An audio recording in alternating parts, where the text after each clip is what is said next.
अच्छा, स्टार्ट करते हैं। आज का हमारा भी टॉपिक है क्लीनिंग डाटा। सो क्लीनिंग डाटा के अंदर हम लोग तकरीबन कंप्लीट हर तरह की ट्रांसफॉर्मेशन को कवर कर लेंगे। और इसमें एक तरीके से आपको एरर हैंडलिंग भी कवर हो रही है।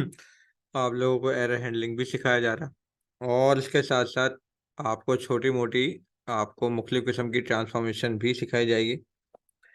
फर्दर जो ट्रांसफॉर्मेशन का हिस्सा है वो आपका आ रहा है फिर आगे थोड़ा बहुत ईडा के अंदर। लेकिन अगर ईडा में अगर से हम विजुअल बना रहे हैं तो वो तो ट्रांसफॉर्मेशन का पार्ट नहीं होगा, वो विजुअलाइजेशन में आ जाएगा। लेकिन अगर हम वहाँ पे किसी किस्म की कोई एनालिसिस कर रहे हैं और उसको हम फर्दर आगे हम डेटा फ्रेम में लेके जा रहे हैं, तो आपका वो हो सकता है ट्रांसफॉर्मेशन का पार्ट बन जाए। बाकी फाइनली जो हम मशीन लर्निंग के लिए जो हम मॉडलिंग करते हैं, वो आप कह सकते हैं कि उसको हम फिर बाद में ट्रांसफॉर्मेशन का पार्ट बना सकते हैं। तो डेटा ट्रांसफॉर्मेशन में आपका क्लीनिंग जो है काफ़ी हद तक कवर होगा। बाकी फिर इंशाल्लाह हम साथ साथ कुछ चीज़ें कवर करेंगे, और एक्सेल फाइल्स को किस तरीके से इंपोर्ट कर सकते हैं, और उसमें फिर जो भी आपने ट्रांसफॉर्मेशन की होगी उसके बाद देन किस तरीके से आप उसको एक्सपोर्ट कर सकते हो। तो इंपोर्ट करना तो बता दिया, यानी कि गैदरिंग डाटा वाले सेशन के अंदर, कि आप किस तरीके से CSV एक्सेल फाइल को लोड कर सकते हैं डेटा फ्रेम में। एंड देन उसमें आपने जितनी भी तरह की ट्रांसफॉर्मेशन की है वो करने के बाद फाइनली आपने आगे जाकर यूं कह लें कि अगर आपको फाइल सेव करनी है तो फिर आपने फाइल को एक्सपोर्ट कर दिया CSV के अंदर या एक्सेल के अंदर, और फाइनली फाइल को वहां पे जाके एक्सपोर्ट कर सकते हैं।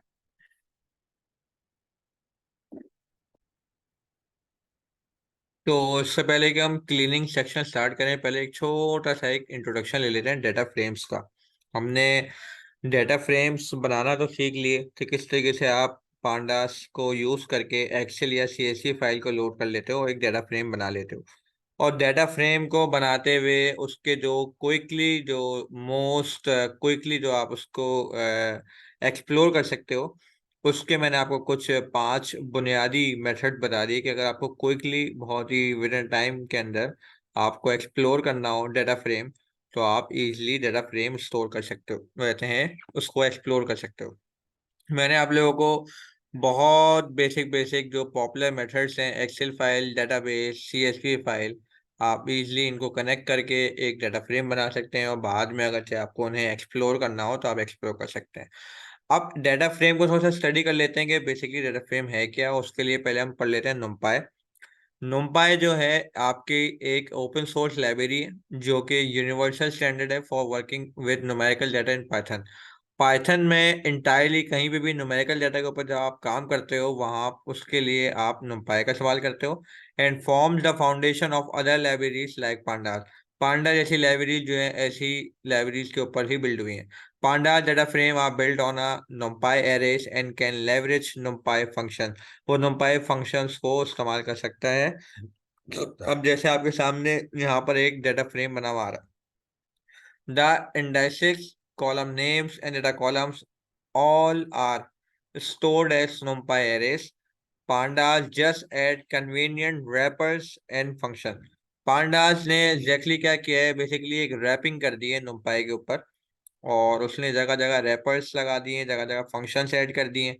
और मोस्ट इम्पोर्टेंटली पांडास ने एक प्लस पॉइंट किया जो numpy नहीं कर पा रहा है, वो ये कि डाटा को कनेक्ट कर दिया। बहुत सारे ड्राइवर्स के थ्रू उसने डाटा को कनेक्ट कर दिया, और आप कहीं से भी डाटा पुल करके पांडास के डाटा फ्रेम में स्टोर कर सकते हैं। बाकी डाटा फ्रेम के बिहाइंड जो फंक्शनैलिटी होती है वो numpy की ही होती है, और numpy एरेस के जो फंक्शन होते हैं उन्हीं का इस्तेमाल हो रहा होता है पांडास के फंक्शन के अंदर। अब पांडास क्या है? पांडास पाइथन की मोस्ट वाइडली यूज लाइब्रेरी है for data analysis and contain function for accessing, aggregating, joining and analysing data. इस data structure the data frame is analytically to SQL tables और Excel worksheet. आप इसके data frame को एक तरीके से कह सकते हो कि साइनोमियसली वो जस्ट लाइक SQL टेबल या एक्सेल वर्कशीट की तरह है। उसकी अपनी एक इंडेक्सिंग होती है लेकिन जीरो इंडेक्स एनवायरनमेंट के तहत, और अब उसके अपने कुछ कॉलम्स के नाम होते हैं जो आप हेडर्स के नाम से जानते हैं। अच्छा, अब डाटा फ्रेम्स तो मैंने आपको लास्ट टाइम पे बता दिया कि डाटा फ्रेम्स किस तरीके से बनता है, उसकी इंडेक्सिंग किस तरह से चल रही है, कॉलम के नेम्स क्या है, ईच एंड एवरीथिंग। अब थोड़ा सा आगे बढ़ते हैं। मैंने आप लोगों को कुछ की प्रॉपर्टीज बताई थी, और आप उसमें से एक दो और बता देता हूँ। लेट से शेप आपको मैं बता चुका हूँ, लेकिन लेट से अगर आपको देखना हो कि अगर से आपको ये देखना है कि उसका इंडेक्स क्या है, मतलब कहाँ से स्टार्ट हो रहा है और कहाँ पे जाके स्टॉप हो रहा है, और उसका इंक्रीमेंटल साइज क्या है, तो आप वो चेक कर सकते हो। कॉलम्स देखने हैं कि इस टेबल के कितने कॉलम्स हैं, आप वो देख सकते हो। और लेट से अगर से आपको उसका एक्सेस देखना है, यानी कितने कॉलम्स के नेम्स हैं और कितनी रॉस हैं, उसका इंक्रीमेंटल साइज क्या है, तो आपको ये सारी चीजें कंप्लीटली पता चल सकती हैं। प्लस आप डी टाइप्स के जरिए उसके अंदर स्टोर हुए जितने भी कॉलम्स हैं उनकी डाटा टाइप्स मालूम कर सकते हो। लेकिन इससे ज्यादा अच्छा तरीका ये है कि आप डी टाइप्स की जगह आप इन्फो यूज कर लो। अच्छा, अब इम्पोर्टेंट चीज ये है कि यहाँ पे हम इस पूरे डाटा फ्रेम को जब हम एक्सप्लोर करेंगे, यहाँ से लेके डाटा फ्रेम बेसिक से लेके मेमोरी ऑप्टिमाइजेशन तक, हम हाई लेवल समरी लेकर चलेंगे। इसमें डिमॉन्स्ट्रेशन नहीं होगी, जस्ट फॉर योर नॉलेज, आपको बस जस्ट अवेयरनेस दी जाएगी कि ये चीज़ें हो सकती हैं। डिमॉन्स्ट्रेशन हमारी स्टार्ट हो जाएगी जैसे ही हम क्लीनिंग के ऊपर आएंगे। तो बस अब मैं इसको ऐसा हाई लेवल समरी लेकर चलूंगा। फिलहाल ये कि आपको मैंने बताया, यहाँ पर मैं लेट से एक न्यू फाइल ओपन कर लेता हूँ। लेट से असाइनमेंट पे यहाँ पे मैंने ऑलरेडी एक फाइल ओपन की हुई थी, मैं इसको ओपन कर लेता हूँ। और लेट से पहला डिलीट कर दिया, ये भी डिलीट कर दिया, ये भी डिलीट कर दिया, ये भी डिलीट कर दिया, ये भी डिलीट कर दिया। अब इसको भी डिलीट कर देता हूँ। ये यहाँ से लेके, हाँ,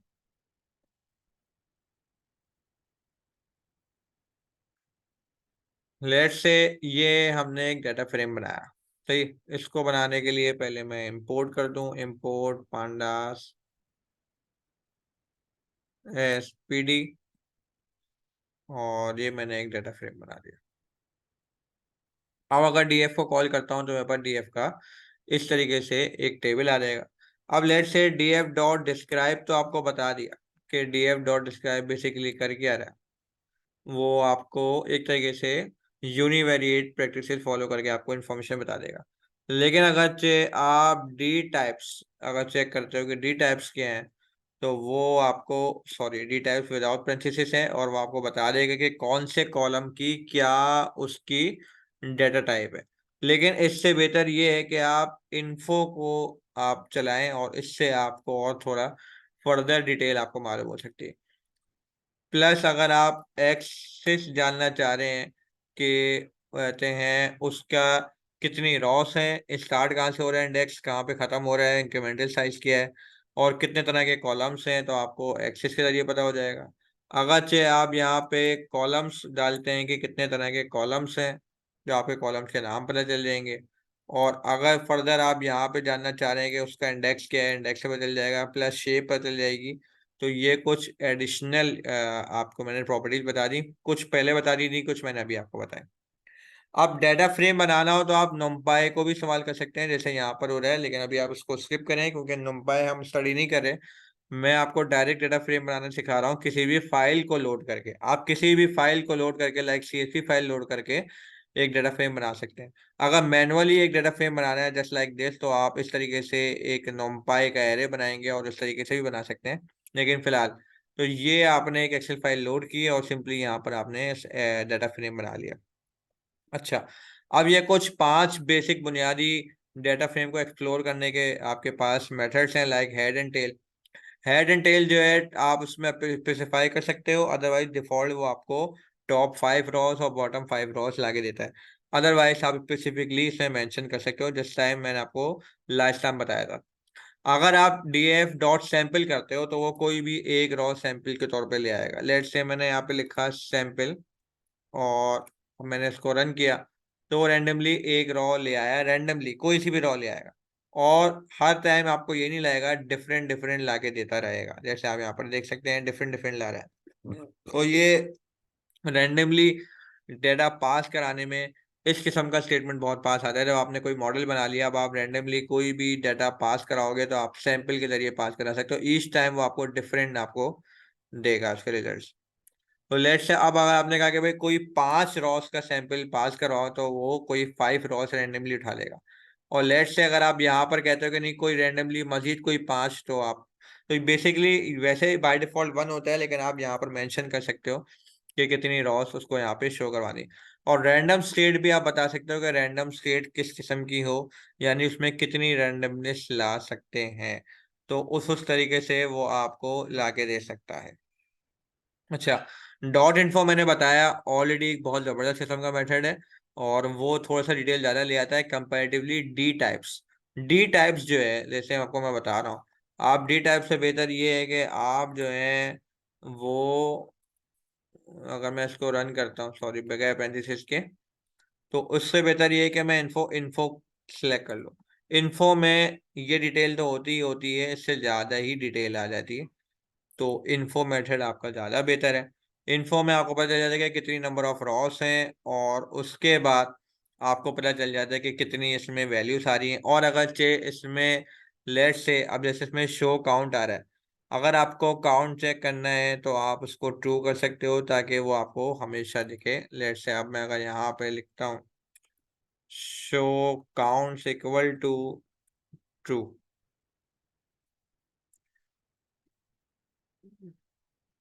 मैंने इसको रन किया, अब वो आपको यहाँ पे, मतलब आपको जब भी कभी काउंट भी चेक करना हो इंक्लूडिंग, तो आपको काउंट यहाँ पर नजर आएगा। तो that's this is a great way to quickly identify missing values if the non null value less than the total numbers, then a difference is number n value in that column। so ये सारी चीजें आपको यहाँ से मालूम हो जाती हैं। फिर डॉट डिस्क्राइब जो मैंने को बताया कि जितने भी न्यूमेरिकल कॉलम्स होते हैं उनकी यूनिवेरिएट प्रैक्टिसेस आपको यहाँ बेसिक बेसिक करके दे देता है, और ये आपके लिए बहुत ज़बरदस्त चीज़ है। अच्छा, इसके अलावा लेट्स से अगर से आपको फर्दर देखना है कि आपकी लेट्स से कितनी ऐसी वैल्यूज़ हैं जो यूनिक हैं, और कितनी वैल्यूज़ हैं जो टोटल काउंट आ रहा है, और उसमें टॉप कौन सी वैल्यू आ रही है, फ्रीक्वेंसी इसकी कितनी है, तो आप यहाँ पे इंक्लूड ऑल करके मालूम कर सकते हैं। तो इससे ये होता है कि ये आपकी यूनिवेरिएट प्रैक्टिस उस हिसाब से लाके दे देता है। लेट्स से आपने यहाँ पे फिलहाल डिस्क्राइब लिखा, और ये आपने इसको रन किया, ये इसने आपको रन करके लाके दे दिया, लेकिन इसमें आपको अभी यूनिक नहीं बता रहा। अब आप यहाँ पे लेट्स से लिखते हैं इंक्लूड, और यहाँ पे आपने लिख दिया ऑल, और आपने इसको रन किया, तो वो आपको,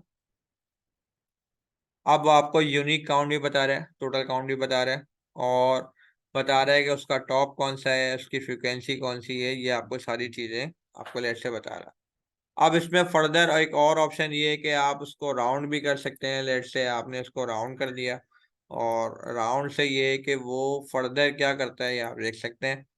Note that the round method surprise scientific notation and make the output more readable। वो आपके आउटपुट को और मजीद रीडेबल कर देता है, यानी अगर कहीं पे भी कोई लेट से कोई राउंड नहीं हुई हुई इंफॉर्मेशन, तो वो उसको थोड़ा सा और मजीद रीडेबल कर देगा। तो ये एक तरीके से आप यहाँ से किसी हद तक यूनिवेरिएट प्रैक्टिसेस यहाँ से कर सकते हैं। अच्छा, आप डाटा फ्रेम कॉलम को एक्सेस कर सकते हैं उसके कॉलम के नेम को देके। लेट्स से आपने यहाँ पे लिखा, लेट्स से कोई भी डाटा फ्रेम आपका, जो भी आपका नाम है एक्स वाई जेड, उसके अगर आप आगे स्क्वायर ब्रैकेट के दरमियान में उसकी आप कॉलम का नाम दे दें, जस्ट लाइक जैसे हम लोग डिक्शनरी में से की का नाम देते हैं, उसी तरीके से अगर आप यहाँ पर नाम दे देते हैं कॉलम का, तो आप कॉलम को कॉल कर सकते हैं। इसके अलावा अगर आप इस तरीके से नहीं लिखते, आप डॉट फैमिली लिखते हैं, तो भी वो आपको इन्फॉर्मेशन ला के दे देगा। लाइक जैसे प्रैक्टिस कर लेते हैं कि ये कंट्री नेम आ रहा है, तो लेट से यहाँ पे डीएफ है, डीएफ के आ गया, मैं अगर यहाँ पे लिखता हूँ कंट्री नेम, तो कंट्री नेम ये आ गया। आप इसको रन करेंगे तो ये कंट्री नेम दिखा देगा, टॉप 5 और बॉटम 5। अब लेट से अगर आप इसको इस तरीके से लिखते हो, डॉट कंट्री नेम, और उसको रन करते हो, तो भी उसी तरीके से दिखा देगा। तो आप दोनों तरीकों से किसी भी स्पेसिफिक कॉलम को एक्सेस कर सकते हो। जस्ट लाइक जैसे आप लोग लिस्ट या टपल या डिक्शनरी में कोई स्पेसिफिक इंफॉर्मेशन को कॉल करते हो, सेम ऐसी डाटा फ्रेम में से किसी भी स्पेसिफिक कॉलम को एक्सेस किया जा सकता है। तो डॉट नोटेशन जो है, लेकिन ये तब चलता है, dot notation only works for valid Python variable name, no space special character. यानी अगर से किसी कॉलम के नेम में बीच में यहाँ स्पेस आ रहा है, फिर नहीं चल पाएगा। तो इसके लिए बेहतर ये है कि फिर आप वही करें। अक्सर होता है कॉलम के नेम में स्पेस आ गया, अगर स्पेस आ गया तो ये डॉट वाला तरीका नहीं चल पाएगा। फिर उसके लिए तरीका यही है कि आप यहाँ पर डबल हैं स्क्वायर ब्रैकेट, और उसके बाद ये आपने सिंगल कोट दिया है, एंड देन यहाँ पर आप कंट्री नेम अगर आप लिखते हो कि जो भी आपका कंट्री नेम है, तो उस हिसाब से आप कर सकते हो। जैसे ही हमने कंट्री नेम दिया और रन किया मैंने, तो ये मैप आ गया। इट मीन्स के आप ये वाला मेथड मोस्टली यूज करोगे, क्योंकि अक्सर होता है कि कॉलम के नाम के दरमियान में स्पेसेस आ गए। अब यहाँ पे लिख सकते हो, even though you will see many examples of dot notation in use, stick to bracket notation for single column of data as it is less likely to cause issues. बहुत कम ही ऐसा होता है कि उसमें इश्यूज आए, तो प्लीज कोशिश कीजिएगा यही मेथड यूज करें। अच्छा, आप you can use series operation on data frame column, यानी each column as a series.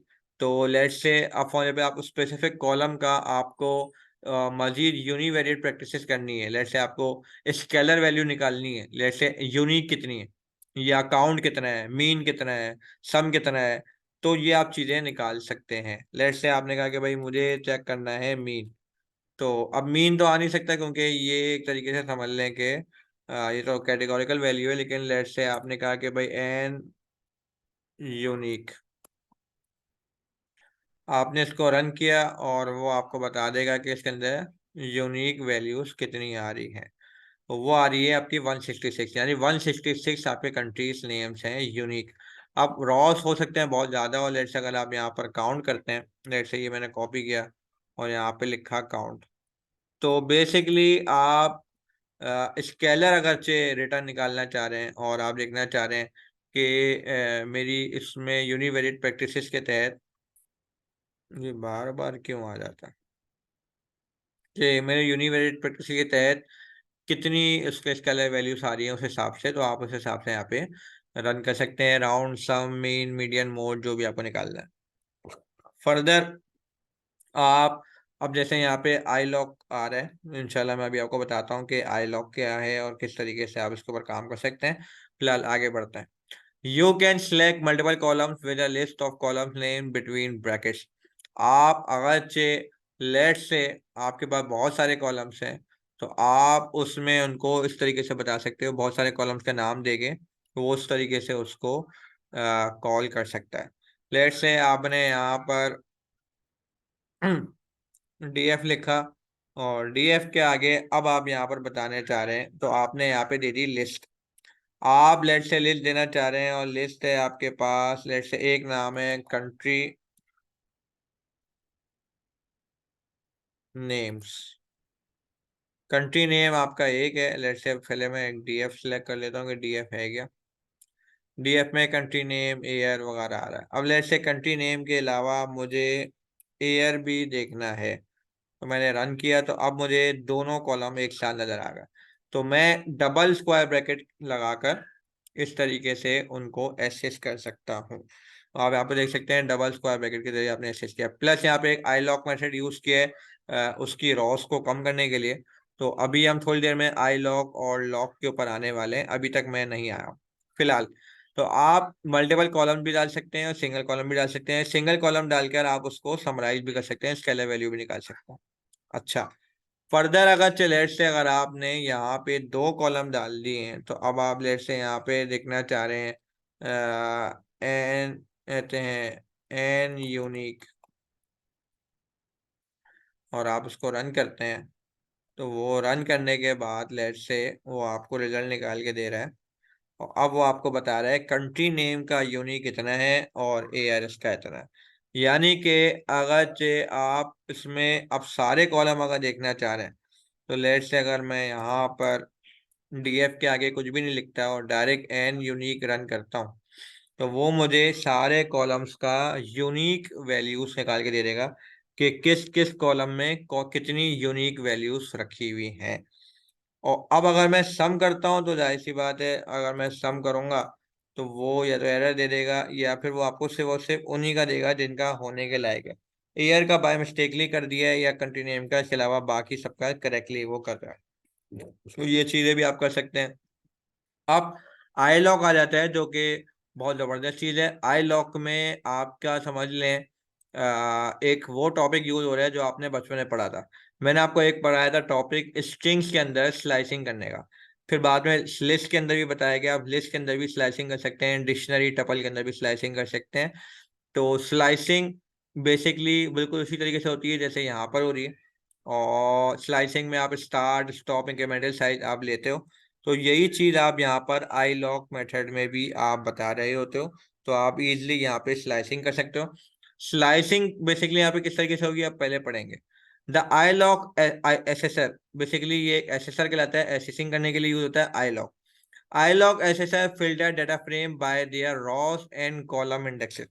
यानी आप कॉलम और रॉस दोनों में फिल्ट्रेशन कर सकते हो, यानी स्लाइसिंग कर सकते हो। The first parameter access rows and the second access column. यानी कि अब इधर आ जाए, अब आपके पास लेट से यहाँ पर 1 2 3 4 5 6 छह कॉलम आ रहे हैं और रॉस तकरीबन 2000 के करीब आ रही है। तो लेट से अब आपने कहा कि भाई D F dot I lock, ये आई लॉग आपका एक मेथड है। आई लॉग में कॉमा के बाद जो इंफॉर्मेशन आ रही है वो कॉलम की है, कॉमा से पहले जो इंफॉर्मेशन है वो रॉ की। गौर से देखिए मैंने ब्रैकेट ओपन किया, तो इसके अंदर पहले इंफॉर्मेशन जो आप पास करते हो वो करते हो आप रॉ की, दूसरी इंफॉर्मेशन को आप पास करते हो कॉलम की। यहाँ पर देख सकते हो कॉमा के बाद जो भी आप इंफॉर्मेशन दोगे स्लाइसिंग की वो अप्लाई हो रही होगी कॉलम्स के ऊपर, और पहले जो भी इंफॉर्मेशन आप दे रहे होगे वो अप्लाई हो रही होगी रॉस के ऊपर। अब स्लाइसिंग जो होती है वो आपको कुछ याद आ रहा होगा बचपन में, बाय डिफॉल्ट आपका स्टार्ट 0 होता है, आप स्टॉप ना भी बताओ, और इंक्रीमेंटल साइज आपका 1 होता है। तो डेट्स ये और आपका स्लाइसिंग करने का तरीकेकार। तो अगर से हम रॉ और कॉलम में दोनों में इस तरीके से लिख देते हैं और उसको रन करते हैं लेट से, तो यहाँ पर आप देख सकते हैं ये मैंने इसको स्क्वायर ब्रैकेट में कर दिया, राउंड ब्रैकेट में नहीं करना इसको, आपने यहाँ पे स्क्वायर ब्रैकेट में कर दिया। और आपने यहाँ पे यहाँ ये इसको बताया है कि भाई रॉस कितनी लानी है, आपने इसको बता दिया कि भाई सारी ही रॉस ले आओ। और आपने उसको ये भी बता दिया कि क्या कहते हैं उसके कितने कॉलम चाहिए, तो वो भी आपने बता दिया सारे ही कॉलम चाहिए। स्टॉप साइज आप बता नहीं रहे और बोल रहे हो स्टार्ट 0 से हो जाए।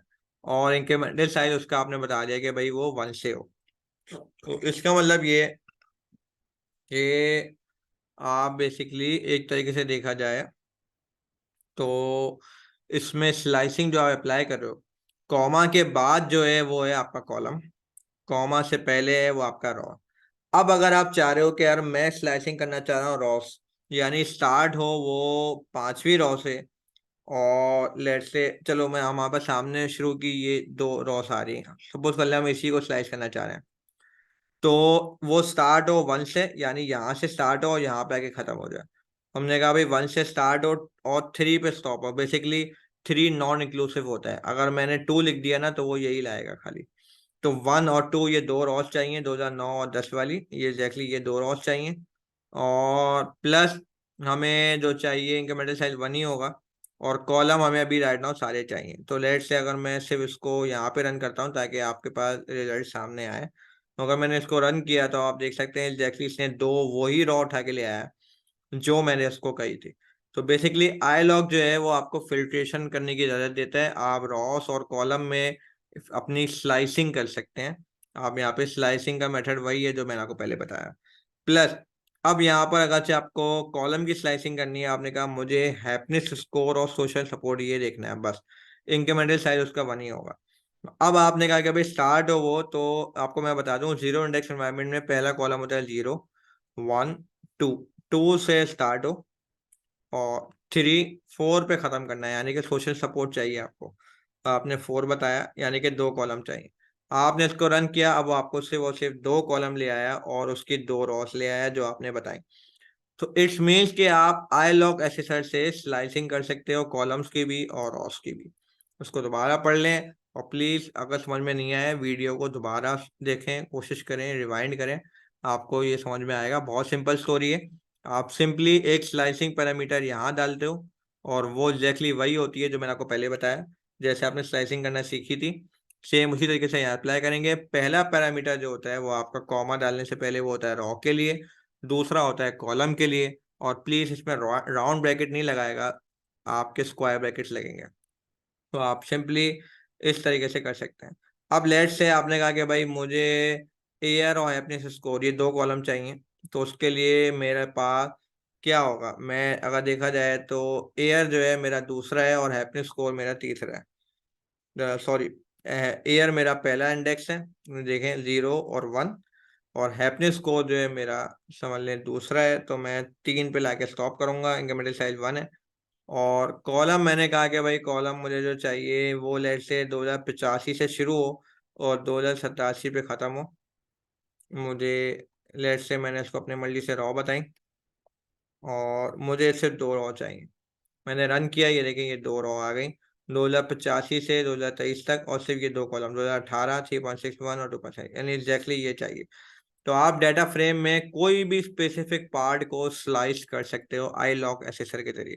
The first parameter assist Ross and the second assist column, like this. जैसे आपने ये एक छोटी सी प्रैक्टिस की है। तो अब पढ़ लेते हैं लॉक, आई लॉक, और अब ये है लॉक। लॉक एसेसर क्या करता है? आई लॉक तो आपने पढ़ लिया कि भाई आई लॉक जो था वो स्लाइसिंग कर रहे होते हैं आप कॉलम और रॉस की। सिंपली स्लाइसिंग का तरीकेकार वही है जो मैंने आपको पहले बताया। अब लॉग एसेसर क्या कर रहा है? लॉग एसेसर जो है filter data frame by their rows and column level. आप रॉस और कॉलम लेवल के जरिए आप उसको एसेस कर पाते हो।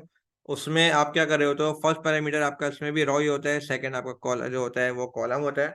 और इसमें आप जो है एक तरीके से जो ले आप उसको एसेस कर रहे होते हो वो यहाँ पर नाम डाल के कर रहे होते हो, और रॉ के अंदर आप अपनी स्लाइसिंग डाल सकते हो। यानी कि लॉग एसेसर जो है वो ऐसा है कि जो उसका पहला पैरामीटर है रॉस के लिए, वहां तो आप स्लाइसिंग कर सकते हो। हाँ, दूसरे पैरामीटर में वहां पर आप कॉलम में स्लाइसिंग नहीं कर सकते, वहां को आपको नाम डालना पड़ता है। तो बेसिकली लॉक एसेसर वहां इस्तेमाल होता है जहां आप स्पेसिफिकली एक कॉलम एक्सेस करना चाह रहे हैं। लेट से मैंने कहा भाई मुझे हैप्पीनेस स्कोर के ऊपर बात करनी है, तो हैप्पीनेस स्कोर अब अगर मुझे चाहिए तो जैसे मैंने पूरा कॉपी किया, और अब मैं यहाँ पर आ गया, और मैंने कहा कि अब ये आई लॉक नहीं लॉग मेथड होगा, और यहाँ पर अब मैं स्लाइसिंग नहीं कर सकता। लॉग मेथड में कॉलम वाली जगह पे मैं स्लाइसिंग नहीं कर सकता, रॉ में मैं कर सकता हूँ। तो मैंने उसको बताया कि भाई रॉ तो मुझे चाहिए लेट से 0 से स्टार्ट हो और 5 पे स्टॉप हो जाए, इंक्रीमेंटल साइज 1, यानी कि मुझे 4 रॉ चाहिए। और किसकी चाहिए मैंने उसको यहाँ पर कॉलम का नाम बता दूंगा, लेकिन मैं यहाँ पर डबल इन्वर्टेड कॉमा यूज कर, डबल कोट्स यूज कर रहा हूँ। मैंने यहाँ पे कहा कि भाई कंट्री नेम जो है, या सॉरी एयर, एयर मुझे चाहिए बस। तो ये मैंने इस तरीके से लिखा और मैंने इसको रन किया, तो आपके सामने यहाँ पे उस स्पेसिफिक कॉलम की शुरू की 5 रॉस आ गई। 0 से स्टार्ट किया और 5 पे स्टॉप किया और 1 में एक एमिटेस आया। तो बेसिकली लॉक एक्सरसाइज जो है वो स्पेसिफिकली कॉलम को अगर आप करना चाह रहे हैं स्पेसिफिकली कॉलम के नाम देकर, तो आप लॉक के जरिए उसको स्लाइसिंग कर सकते हैं। लेकिन आई लॉक में ये होता है कि आप स्लाइसिंग कर सकते हैं कॉलम साइड पे भी। लॉक में आप क्या कहते हैं, कॉलम साइड पे कॉलम के नाम दे रहे होते हैं, आप मल्टीपल कॉलम भी दे सकते हैं। लेट से यहाँ पर मेरी स्क्रीन पे देखें, यहाँ पे इसने 2 कॉलम के नाम दिए और उसको फिर उसने स्लाइसिंग करना चाह रहा। यानी अब अगर से मैं यहाँ पर लेट से मैं मुझे कॉलम के 2 नाम पता है, एक हैप्पीनेस स्कोर है, एक सोशल सपोर्ट है। मैंने कहा कि यार मुझे इन दो को करना है। मैंने क्या किया, यहाँ पर अब मल्टीपल लिस्ट देना चाह रहा हूँ, तो मैंने यहाँ पर डबल स्क्वायर ब्रैकेट लगा लिए। इस हालांकि आउटसाइड भी लगा हुआ है लेकिन मैंने इनसाइड भी लगाया, और इनसाइड के अंदर मैंने यहाँ पर उसके कॉलम के नाम दे दिए कि भाई ये 2 कॉलम चाहिए मुझे, और इन 2 कॉलम्स के मुझे सारे ही चाहिए। तो मैंने यहाँ पे कुछ भी नहीं बताया, मैंने कहा कि भाई बस जो भी है ले आओ, जो भी है।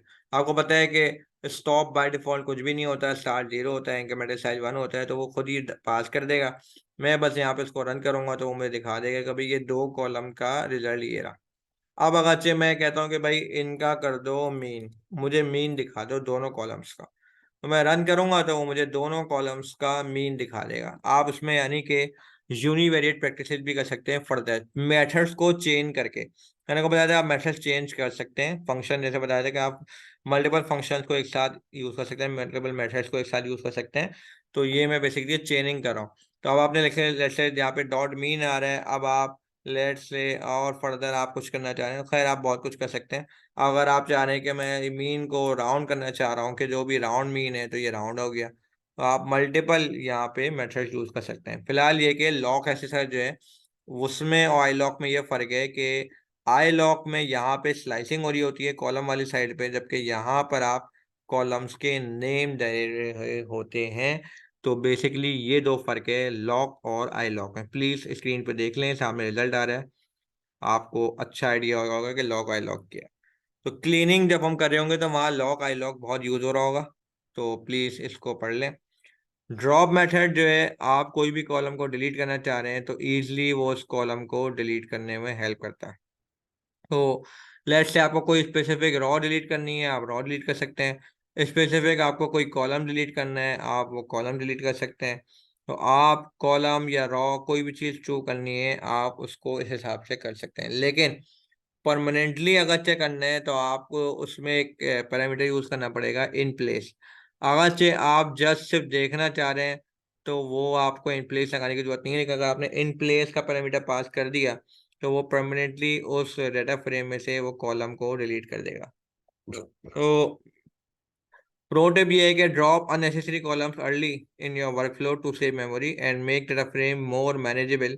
Ideally they should be imported more on that later, यानी कि असल में ये बताना चाह रहा है कि कॉलम्स आपके वो होने चाहिए जो आपको लगता है कि यार मुझे इससे वो सिर्फ ये कॉलम रखने हैं, बाकी सारे डिलीट करना। तो लेट्स से इसमें आइडिया ऑन प्रमोशन नाम से दो कॉलम आ रहे थे, आपने इन दोनों कॉलम्स को डिलीट कर दिया।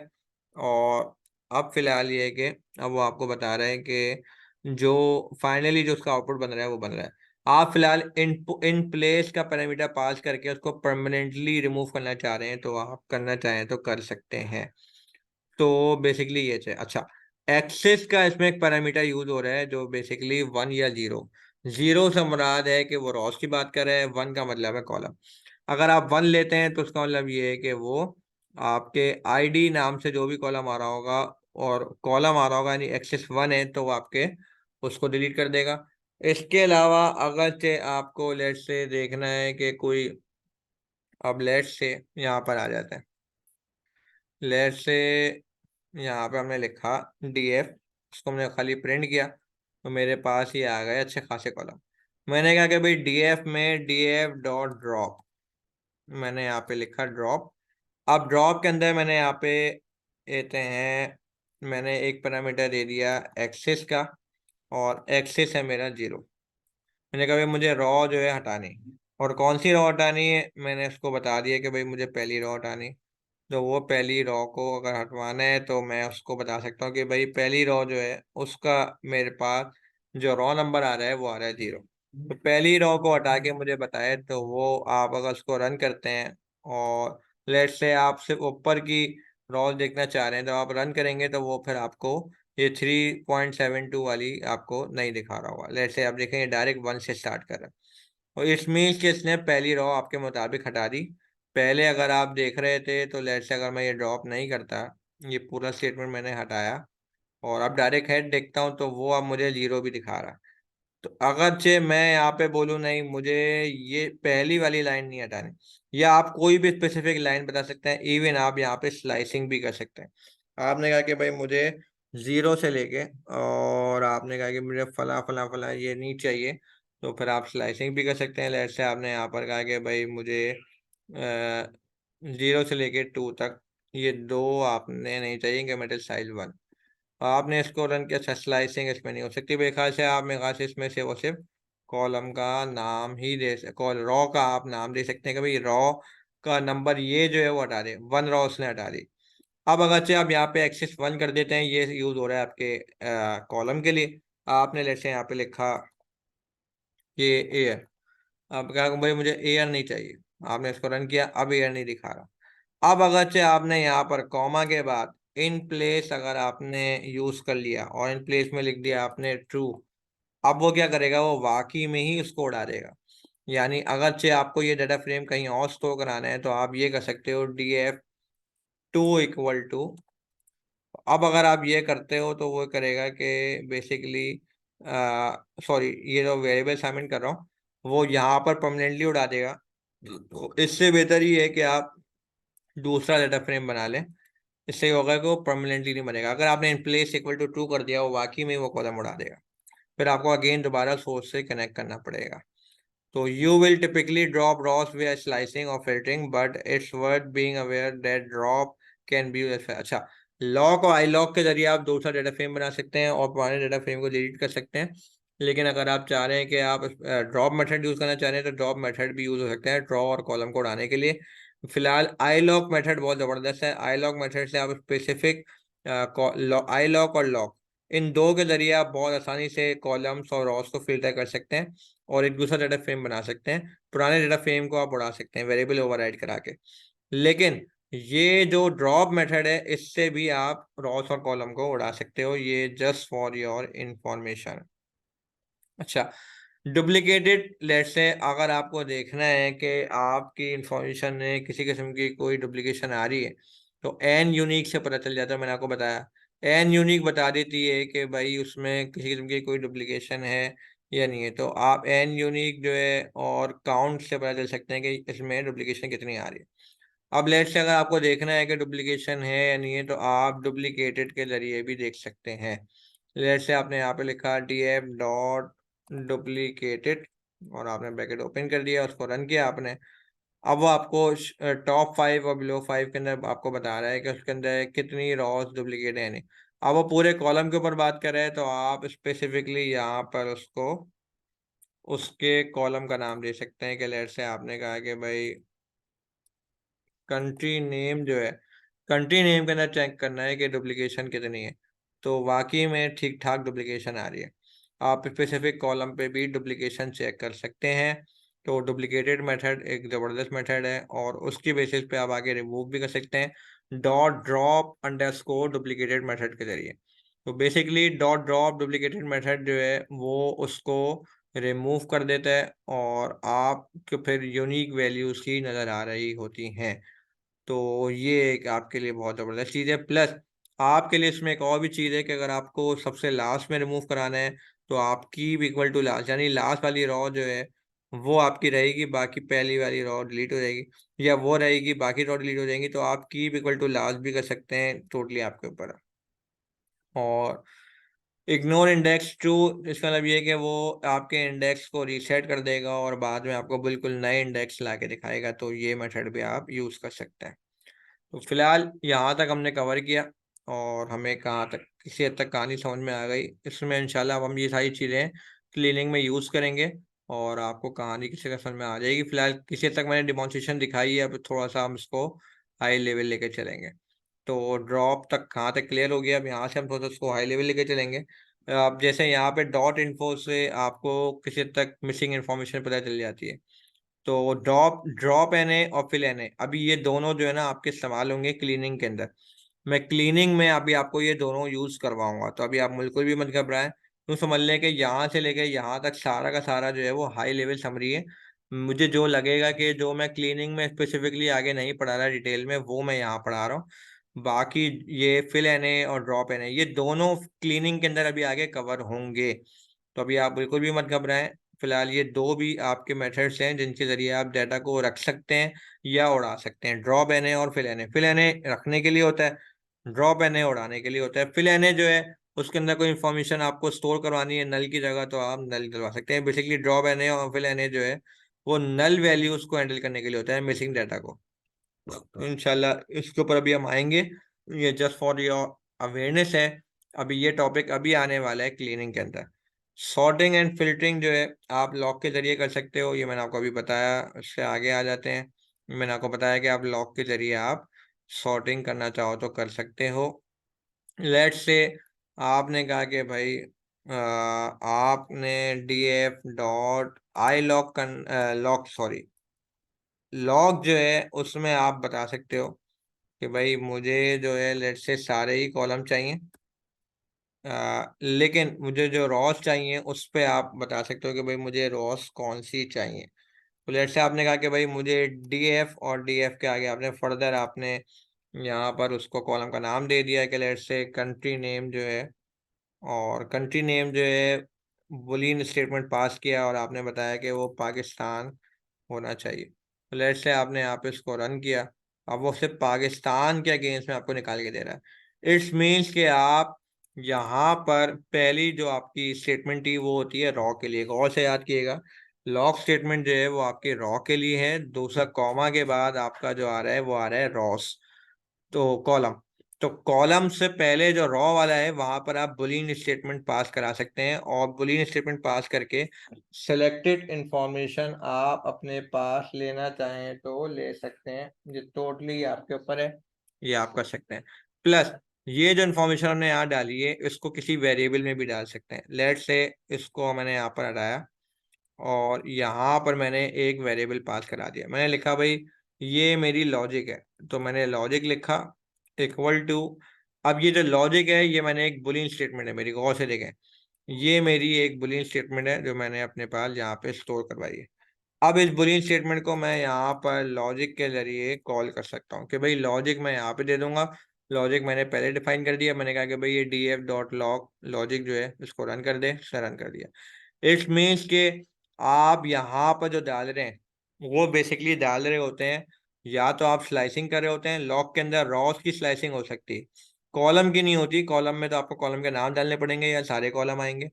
लेकिन लॉग मेथड जो है वो आपको अलाउ करता है कि रॉस के अंदर स्लाइसिंग के अलावा, आई लॉग तो सिर्फ स्लाइसिंग ही करने की इजाजत देता है, लेकिन लॉग मेथड में आप स्लाइसिंग के अलावा आप बुलियन स्टेटमेंट भी पास कर सकते हैं, बुलियन स्टेटमेंट के थ्रू भी आप कॉलम्स को फिल्टर आउट कर सकते हैं, जस्ट लाइक जैसे एसक्यूएल में वेयर की कंडीशन से आप फिल्टर कर रहे होते हैं, सेम यहाँ पर इसी तरीके से आप इसको फिल्टर कर रहे हैं। तो ये चीज भी आप कर सकते हैं। लॉजिक एक वेरिएबल के अंदर आपने बुलियन स्टेटमेंट पास करा दिया और उसको यहाँ पर आपने पास करा दी कि भाई से और सिर्फ पाकिस्तान के हिसाब से रॉस निकाल के दे रहे हैं, तो आप लॉक स्टेटमेंट से भी बुलियन स्टेटमेंट देके फिल्टर कर सकते हैं, और मल्टीपल फिल्टर भी दे सकते हैं। आपने कहा कि भाई पाकिस्तान, और फिर आपने यहाँ पे पाइप लगा दिया, पाइप जो है वो और का काम करता है, तो आपने पाइप लगा दिया और यहाँ पर उसको बता दिया कि मुझे पाकिस्तान, और लेट से आपने यहाँ पे लिख दिया बांग्लादेश, ये आपको दो कंट्री चाहिए। तो अच्छा एक मिनट, ओके,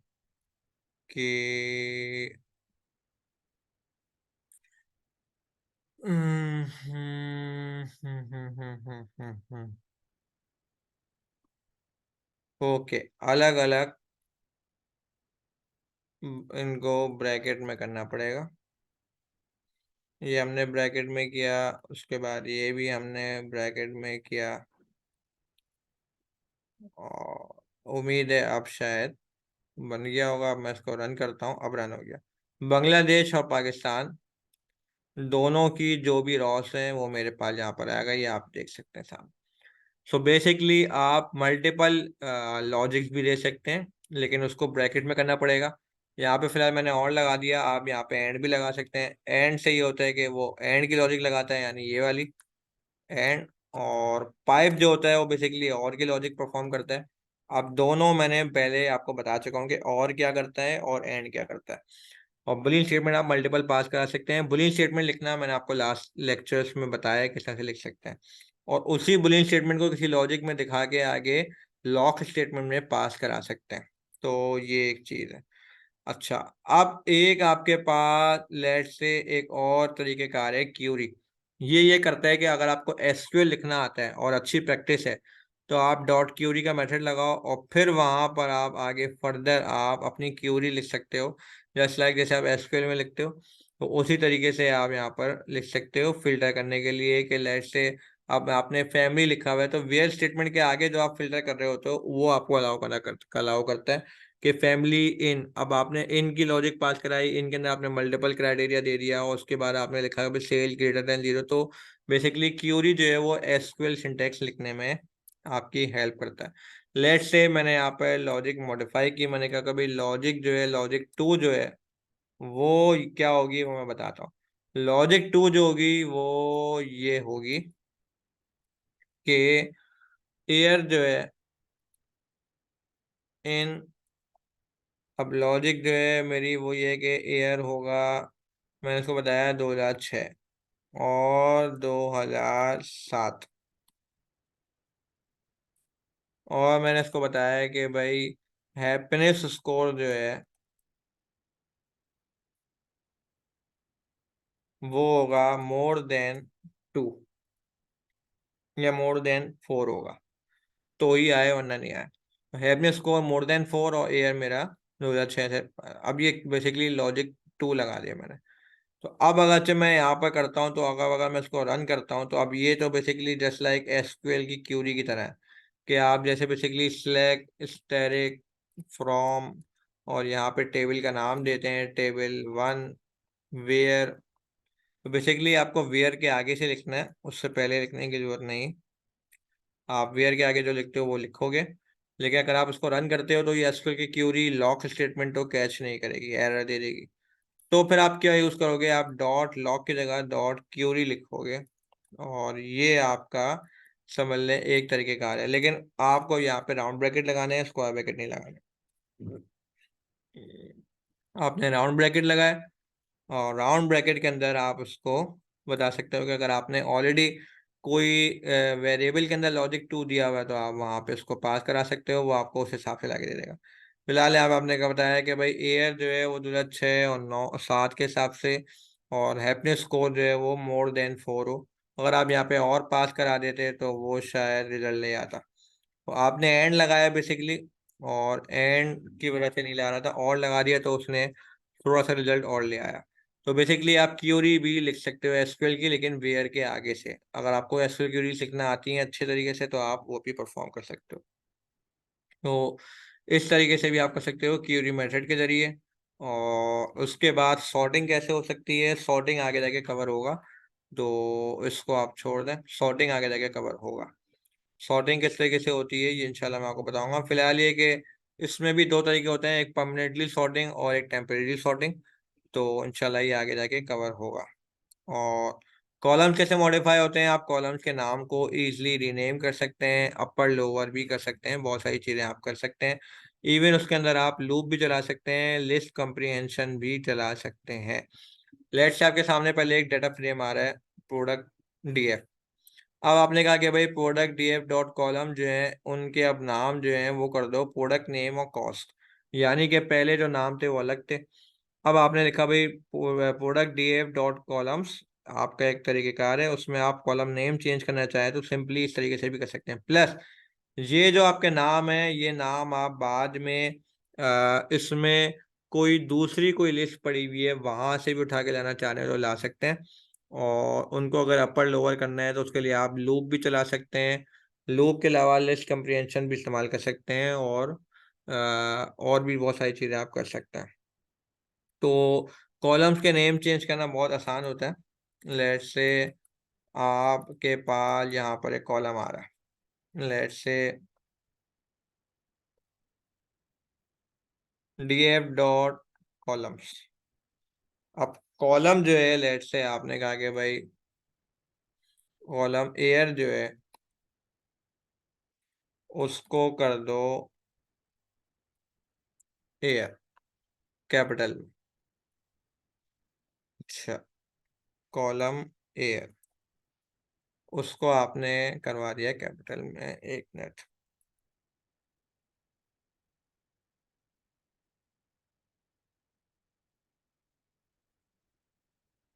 ओके,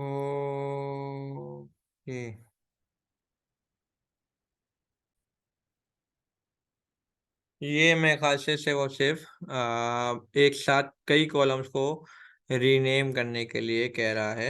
ये स्पेसिफिकली एक कॉलम को रीनेम नहीं करेगा, ये मल्टीपल कॉलम्स को आपको रीनेम करने के एक साथ आप अगर वहाँ पे डालें तो उस तरीके से रीनेम कर सकते हैं। खैर इंशाल्लाह आगे जाके ये चीज़ें कवर होंगी। ये बस डाटा फ्रेम की बेसिक इंफॉर्मेशन है, यहाँ पे लैम्डा स्टेटमेंट भी पास हो रही है, शायद स्लाइड्स मिल जाएंगी कवर हो जाएंगी। फिलहाल कोई इसमें कमाने की बात नहीं है। आप इसमें इंडेक्सिंग भी चेंज कर सकते हैं, रीऑर्डरिंग कर सकते हैं, यानी कि कॉलम्स की, जस्ट लाइक पावर क्यूरी में करते हैं। और उसके बाद खैर, अच्छा, कोई भी नया कॉलम क्रिएट करना हो आप कर सकते हैं। कॉलम नया क्रिएट करना कोई नई चीज नहीं है, बहुत जबरदस्त चीज है। लेट से आपने यहाँ पे दिया स्टेटमेंट, और आपने यहाँ पे नाम दे दिया नया कॉलम, और आपने कहा कि भाई इसके अंदर लेट से एयर जो आ रहा है उसमें अगला 1 साल ऐड करना चाह रहा हूँ, न्यू ईयर का एक कॉलम डालना चाह रहा हूँ। मैंने यहाँ पे एक नया कॉलम का नाम दिया, मैंने लिखा भाई न्यू ईयर, यानी कि अगला साल, इससे जो अगला साल, 1 साल बस ऐड करना चाह रहा हूँ। और इसके अंदर मैंने लॉजिक दी कि भाई जो ईयर का कॉलम है उसके अंदर मैं 1+ करना चाह रहा हूँ। तो मैंने इसको बताया कि भाई DF, और उसके बाद मैंने उसको बताया कि भाई ये जो ये लॉजिक है ये इसमें 1+ हो जाए। तो लेट से मैंने यहाँ पे न्यू ईयर में ईयर में 1+ करा दिया, एक न्यू ईयर, एक नया कॉलम बनाना चाह रहा हूँ। और इस नए कॉलम को देखना चाह रहा हूँ कि वो बना नहीं बना, वो आपके सामने यहाँ पर आ रहा है। अगर आप सिंपली DF भी लिखते हो तो वो आपको ये ला के दिखा देगा। न्यू ईयर का कॉलम यहाँ पर आ रहा है। आप अगर से इधर जाते हो तो ये न्यू ईयर का कॉलम उससे बना दिया। तो नया कॉलम बनाना बहुत आसान होता है, बहुत सिंपल सी चीज़ होती है, आप इजीली बना सकते हो। जैसे हैप्पीनेस स्कोर है, हैप्पीनेस स्कोर को /2 करना चाह रहे हैं। आपने लिखा कि भाई एक नया कॉलम बनाते हैं, और उस कॉलम का नाम होगा डिवीजन। तो आपने उसका नाम दे दिया डिवीजन, और उसको आप कुछ नहीं कर रहे, आपने कहा कि भाई DF, और उसके अंदर हैप्पीनेस स्कोर के नाम से जो आ रहा है उसको मैं बाद में 2 से डिवाइड कर रहा हूँ बस। तो एक नया कॉलम बन जाएगा डिवीजन। अब मैं DF को बाद में कॉल करता हूँ तो वो अब दिखा रहा है एक नया कॉलम, यहाँ पे गौर से देखें, एक डिवीजन के नाम से एक कॉलम आ रहा है। तो नया कॉलम आप बहुत इजीली बना सकते हैं, बहुत इजीली कॉलम क्रिएट हो सकता है आपका यहाँ पर। तो आप नया कॉलम बना सकते हैं, और बहुत सारी चीज़ें इसमें कर सकते हैं, बुलियन स्टेटमेंट भी पास कर सकते हैं। इंशाल्लाह इसको आगे कवर करेंगे। और उसके बाद इसको थोड़ा सा आगे स्किप करेंगे। हाँ, डेटा टाइप्स जो है आपकी, ये मैं आपको बता दूं, पाइथन की जो डेटा टाइप्स हैं वो आपके सामने ये रही। आप जो डेटा टाइप्स देख रहे होते हो पांडास के अंदर, बेस के अंदर, उसके अंदर आपने पढ़ा था स्ट्रिंग, न्यूमेरिक में आपने पढ़ा था इंटीजर और फ्लोट, और उसके बाद आपने सीक्वेंस में पढ़ा था list, tuple, sequence, range, mat, dictionary, set. Basically ये डाटा टाइप्स है आपकी, ये है पाइथन बेस की। लेकिन जो पांडास की आपकी डाटा टाइप्स है पांडास के अंदर, वो है ये। आपकी जो न्यूमेरिक डाटा टाइप्स हैं वो है बुलियन, इंटीजर 64, फ्लोट, और ये जो डाटा टाइप्स हैं आपकी ये पांडास की हैं। जबकि आपके पास अगर नुम्पाई की डाटा टाइप देखनी है तो वो आपके पास ऑरेंज शेड या लाइट शेड हुआ हुआ है, आप देख सकते हैं यहाँ पे। ये नुम्पाई की आपके पास, लेट से ये नुम्पाई की आ रही, सॉरी, नुम्पाई की आ रही है ग्रे शेड में, और येलो शेड में जो आ रही है वो आ रही है पांडास की। आप देख सकते हैं, स्लाइड मिल जाएंगे आपको। बिल्कुल ऐसे ही ऑब्जेक्ट या टेक्स्ट यानी स्ट्रिंग की जो डाटा टाइप है, ऑब्जेक्ट जो बनता है वो बनता है नुम्पाई में, पांडास के अंदर ऑब्जेक्ट नहीं बनता। पांडास में स्ट्रिंग और कैटेगरी, ये दो डाटा टाइप्स हैं आपकी। कैटेगरी यूज हो रही होती है जहाँ पे मैप्स के ऊपर काम हो रहा हो। तो उसकी जो डाटा टाइप्स है पांडास के अंदर वो ये आ रही है। टाइम सीरीज के अंदर डेट टाइम, टाइम डेल्टा और पीरियड, ये तीनों ही आपकी नुम्पाई की डाटा टाइप है, पांडा की डाटा टाइप नहीं। तो पांडा और नुम्पाई की काफी हद तक मिलती जुलती डाटा टाइप्स हैं, और ये आपके सामने आ रही हैं। उनमें डाटा टाइप स्टोर क्या होता है ये आपके सामने आ रहा है। आप इसके अलावा मेमोरी ऑप्टिमाइजेशन वगैरह उसको स्किप करते हैं और आगे बढ़ते हैं। फिलहाल हमने एक हाई लेवल समरी हमने कवर कर ली, और किसी हद तक आपको, कुछ हद तक कुछ कहानी आपको समझ में आ रही होगी। अब इंशाल्लाह कुछ चीज़ें हम पढ़ते हैं। फिलहाल हमें डाटा टाइप्स का किसी तक आइडिया हो गया, डाटा फ्रेम्स कैसे बन रहे हैं, एक्सप्लोरेशन, बेसिक एक्सप्लोरेशन कैसे कर सकते हैं, फिल्टर, सॉर्टिंग, मॉडिफाई कैसे कर सकते हैं, बेसिक बेसिक आपको किसी तक चीज़ आ गए। आप क्लीनिंग पे आ जाते हैं, और क्लीनिंग अब हमारा स्टार्ट होगा तो इंशाल्लाह आपको बहुत अच्छी अंडरस्टैंडिंग हो जाएगी कि क्लीनिंग के अंदर हम बेसिकली क्या क्या चीज़ें कर रहे हैं। और उसमें बहुत सारी चीज़ें वो होंगी जो अभी हमने थोड़ी देर पहले पढ़ी। तो जो चीज़ हमने बहुत हाई लेवल पढ़ी है वो बकायदा यहाँ पे अच्छे डिटेल में कवर होगा, उसकी एक प्रॉपर डिमॉन्स्ट्रेशन होगी, और आपको उसका अच्छा आइडिया होगा। स्टार्ट करते हैं। The goal of data cleaning is to get raw data into format that ready for analysis. This include converting columns to the correct data types for analysis, handling data issues that could impact the results of your analysis, creating new column from existing column. अब new column बनाना मैंने आपको अभी बताया, इंशाल्लाह ये दोबारा cover हो रहा है। बाकी डाटा इश्यूज को कैसे हैंडलिंग करेंगे और डाटा टाइप्स को कैसे डील करेंगे, इंशाल्लाह आगे आ रहे हैं। Even though they are automated tools available, बहुत सारे टूल्स अवेलेबल हैं, doing some manual data cleaning provides a good opportunity to start understanding and getting a good feel for data. अगर आप कोई मैनुअल डाटा क्लीनिंग करने जा रहे हैं पाइथन के अंदर, तो ये एक अच्छा स्टार्ट है, एक अच्छी अपॉर्चुनिटी है। तो टूल्स हैं बहुत सारे ऑटोमेटेड जो आपकी सारी चीज़ों को डील कर सकते हैं, लेकिन अगर आप खुद से करने की कोशिश करें तो आपकी एक अच्छी अंडरस्टैंडिंग डेवलप हो जाएगी डाटा के साथ कि डाटा में मसले मसाइल क्या हैं। तो अगर आप कोई टूल चला देते हैं एग्जैक्टली कि भाई ये सारी चीज़ें को खुद ही कर लेगा, तो वो फिर आपको डाटा की अंडरस्टैंडिंग नहीं डेवलप हो पाएगी। अच्छा, डी टाइप्स जो मैंने आपको बताया कि डी टाइप्स से आपको पता चल जाता है कि कॉलम के डाटा टाइप्स कौन कौन सी है। मैंने आपको बताया था कि आप डी टाइप्स को रन करके मालूम कर सकते हैं कि उसके अंदर जितने कॉलम्स हैं उनकी डाटा टाइप्स कौन कौन सी हैं। तो डाटा टाइप्स आपके पास जो सामने आ रही होती हैं वो ये सामने ये आ रही। और डॉट इन्फो मेथड बहुत अच्छी चीज़ है। डॉट इन्फो मेथड ऑल्टरनेटिव है जिसमें आपको चेक करना हो एडिशनल इन्फॉर्मेशन भी मिल जाती है डाटा टाइप्स के अलावा। मैं तो प्रेफर करता हूँ कि डॉट इन्फो ही आप यूज़ करें, लेकिन अगर से आप डी टाइप यूज़ करते हैं मेक श्योर उसमें पैरेंथेसिस नहीं लगते, इन्फो में पैरेंथेसिस लगते हैं। तो ये आपको एक इन्फॉर्मेशन है जो ऑलरेडी बता चुका हूँ। अब आपको लेट से अगर डी टाइप्स रन करना है तो इस तरह से इन्फॉर्मेशन आएगी, इन्फो अगर रन करना है तो थोड़ा सा एडिशनल इन्फॉर्मेशन आपको मिल जाती है। अच्छा, अब अगर से आपके पास लेट से कोई कॉलम है और उसमें आपके पास इनकरेक्ट लेट से कोई कॉलम बन गया है, लेट से टाइम का एक कॉलम था डेट टाइम और वो गलती से टेक्स्ट इन्फॉर्मेशन बन गई, तो आप बाद में PD dot to underscore date time से कन्वर्ट कर सकते हैं।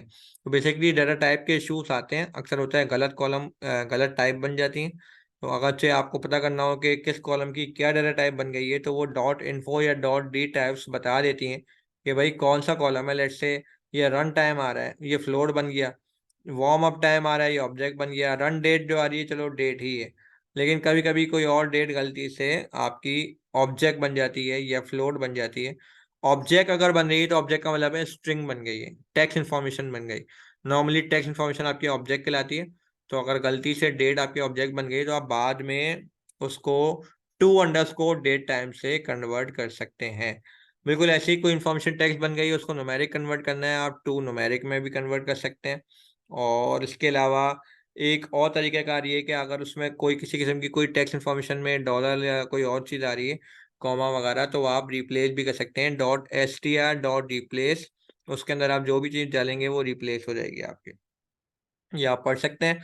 यहाँ पे डॉलर को रिप्लेस कराया था, आपने रिप्लेस कराया और फिर बाद में आपने लेट्स से यहाँ पे कॉमा और डॉलर दोनों को रिप्लेस करा दिया और बाद में आपने उसको टू न्यूमेरिक में कन्वर्ट कर दिया। जरा सा मेरी स्क्रीन पे देखें क्या हो रहा है। पहले आपके पास इनकम आ रही थी इस तरीके से डॉलर के अंदर, उस बीच में कॉमा भी लगा हुआ था। फिर आपने क्या किया, आपने एक नया आपने लेट्स से आपने डाटा फ्रेम बनाया क्लीन इनकम, और क्लीन इनकम के अंदर आपने इक्वल टू दिया, लिखा data frame dot income dot S T R dot replace, आपने डॉलर भी रिप्लेस कराया, कॉमा भी रिप्लेस कराया और आपने एक नया डाटा फ्रेम बना दिया। और फिर बाद में आपने उसी डाटा फ्रेम को बाद में टू न्यूमेरिक में कन्वर्ट कर दिया, तो अब आपके पास ये डाटा फ्रेम जो है आपका एक तरीके से देखा जाए तो टू न्यूमेरिक में कन्वर्ट हो गया। तो ये आपने बाद में इसको ओवरराइड करा दिया और इनकम का कॉलम उड़ के क्लीन इनकम का कॉलम उसके बराबर हो गया और वो ओवरराइड हो गया। तो आप ये सारी चीज़ें कर सकते हैं, to numeric, to PD, to date और टू न्यूमेरिक, ये दो इस्तेमाल कर सकते हैं। इसके अलावा एस टी आर का मेथड भी यूज़ कर सकते हैं रिप्लेस करने के लिए। आपको नॉन न्यूमेरिक कैरेक्टर्स को रिमूव करना हो तो आप S T R dot replace use कर सकते हैं, तो ये आपको बहुत हेल्प करेगा। अब लेट्स से यहाँ पे आपने टू पी डी न्यूमेरिक में करना चाह रहे थे, P D to to underscore numeric, लेकिन वो इसलिए नहीं करने दे रहा था क्योंकि उसमें आपके पास डॉलर आ रहा था, तो आपने S T R dot replace भी लगाया और देन आपने बाद में उसको चेंज कर दिया। तो आप ये चीज़ें आसानी से कर सकते हैं। अब जैसे यहाँ पर आप देख सकते हैं, यहाँ पर आप मुख्तलिफ मेथड्स के थ्रू आप यहाँ पर काम करने की कोशिश कर रहे हैं और फाइनली आप उसको रिप्लेस कर देते हैं।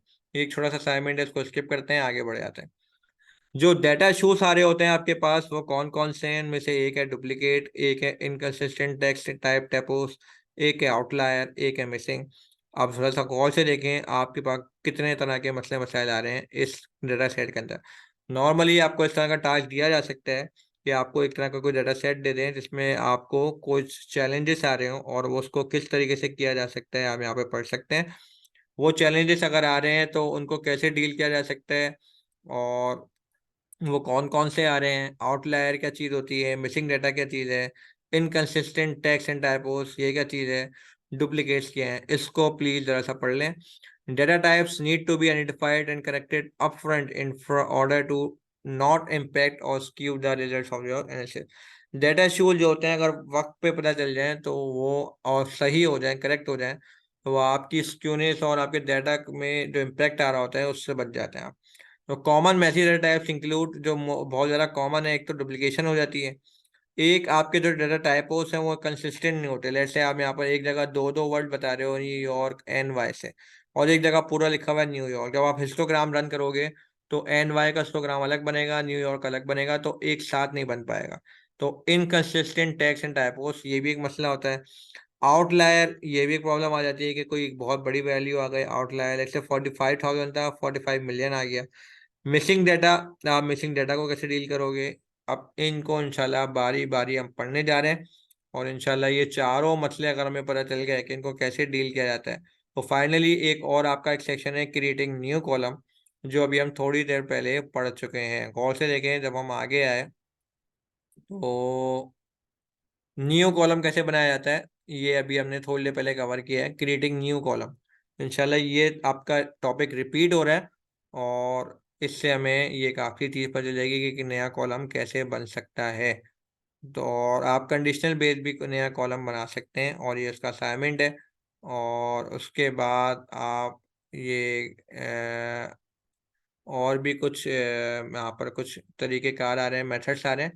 फाइनली आपका ये क्लीनिंग वाला कंप्लीट हो जाएगा एंड हम ईडा स्टार्ट कर देंगे। तो एक छोटा सा पॉज लेते हैं फिर स्टार्ट करते हैं। ईडा हमारा नेक्स्ट सेक्शन होगा, तो हमें क्लीनिंग मुकम्मल करना है।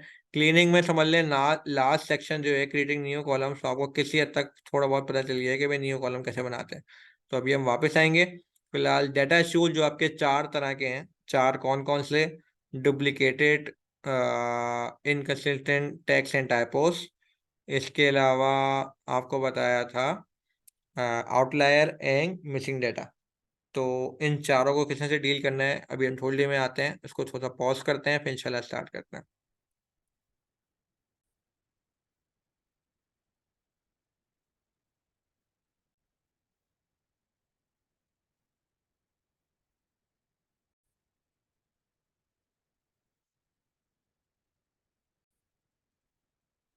तो इससे पहले कि अगर हम शुरू करें कि किस तरीके से मिसिंग डेटा को डील किया जाता है, पहले तो हमें ये समझने की ज़रूरत है कि मिसिंग डाटा है क्या, और पाइथन में मिसिंग डाटा कितने तरह का है, और उसको किस तरीके से मालूम किया जा सकता है, किस तरीके से आप उनके ठिकानों तक पहुंच सकते हैं, किस तरीके से आप मिसिंग डाटा को एसेस कर सकते हैं, कितने तरीके हैं, किन किन तरीकों से आप मिसिंग डाटा तक पहुंच सकते हैं।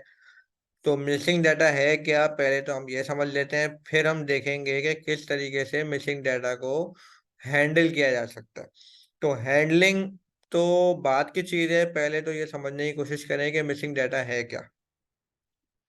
बेसिकली मिसिंग डाटा जो है हमारे यहाँ पाइथन में तीन तरीकों से एसेस किया जाता है। एक तो है नुम्पाई का। नुम्पाई के अंदर मिसिंग डाटा जो है वो NaN के जरिए एसेस किया जाता है। NaN is the most common representative. Values are stored as floats. आपकी वैल्यूज जो है वो एज अ फ्लोट स्टोर होती हैं। PD.NA जो कि बेसिकली पांडास के अंदर मिसिंग वैल्यू को हैंडल करने के लिए यूज होता है, और ये 2020 से पहले नहीं था, 2020 के बाद ही आया है। Pandas NA is a newer missing data type. Values can be stored as integer. यहाँ पे वैल्यूज को एज इंटीजर स्टोर किया जाता है। और एक है नन, जो हमने बेस पाइथन के अंदर अपनी डिफॉल्ट डेटा टाइप पढ़ी थी, नन। सो डजन अलाउ न्यूमेरिकल कैलकुलेशन, अगरचे कहीं पे भी डेटा में नन आ रहा है तो वो आपको कहीं पे भी न्यूमेरिकल कैलकुलेशन अलाउ नहीं करेगा। अच्छा, जब भी हम कभी डाटा फ्रेम लोड करते हैं तो मैंने आपको बताया था कि डाटा फ्रेम के बिहाइंड द पिक्चर नुम्पाई ही चल रहा है। तो जब भी आप डाटा फ्रेम लोड करते हैं, डाटा फ्रेम के अंदर आपके पास जहां भी मिसिंग वैल्यूज होती है वो नुम्पाई का NaN आपको शो कर रहा होता है। Missing values are treated as np.nan when data is read to into pandas। जब भी हम pandas में डाटा को रीड करते हैं तो मिसिंग वैल्यू आपको NaN में रीड की जा रही होती है। आपको कभी भी कहीं पे मिसिंग वैल्यू देखनी हो, लेट्स से अब ये कस्टमर्स डॉट CSV आ रहा है, लेट्स से हम यहाँ पर एक बिल्कुल नए सिरे से फाइल लोड करते हैं, pd.read.csv, और इसके अंदर कस्टमर्स के नाम से कोई फाइल है, इसको रीड करते हैं और ये है नहीं, इसको कहाँ से रीड कराना है, डेटा प्रेपीडा डेटा कस्टमर CSV। अब शायद अभी भी रन नहीं हो रही। ओके, फाइल का नाम स्मॉल कर दिया और अब हो जाना चाहिए।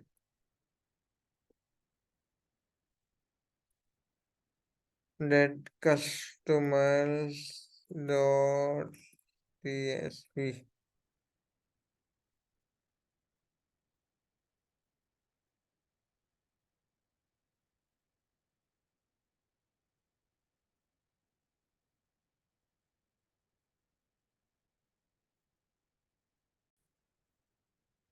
तो लेट्स से हम यहाँ पे इस फाइल को एक्सेस कर लेते हैं, रॉटेन टमेटोस मूवीज।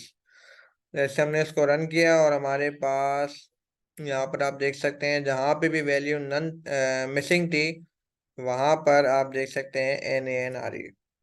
तो पांडास के अंदर जब भी हम रीड करते हैं तो वो वैल्यू आपकी NaN शो कर देता है।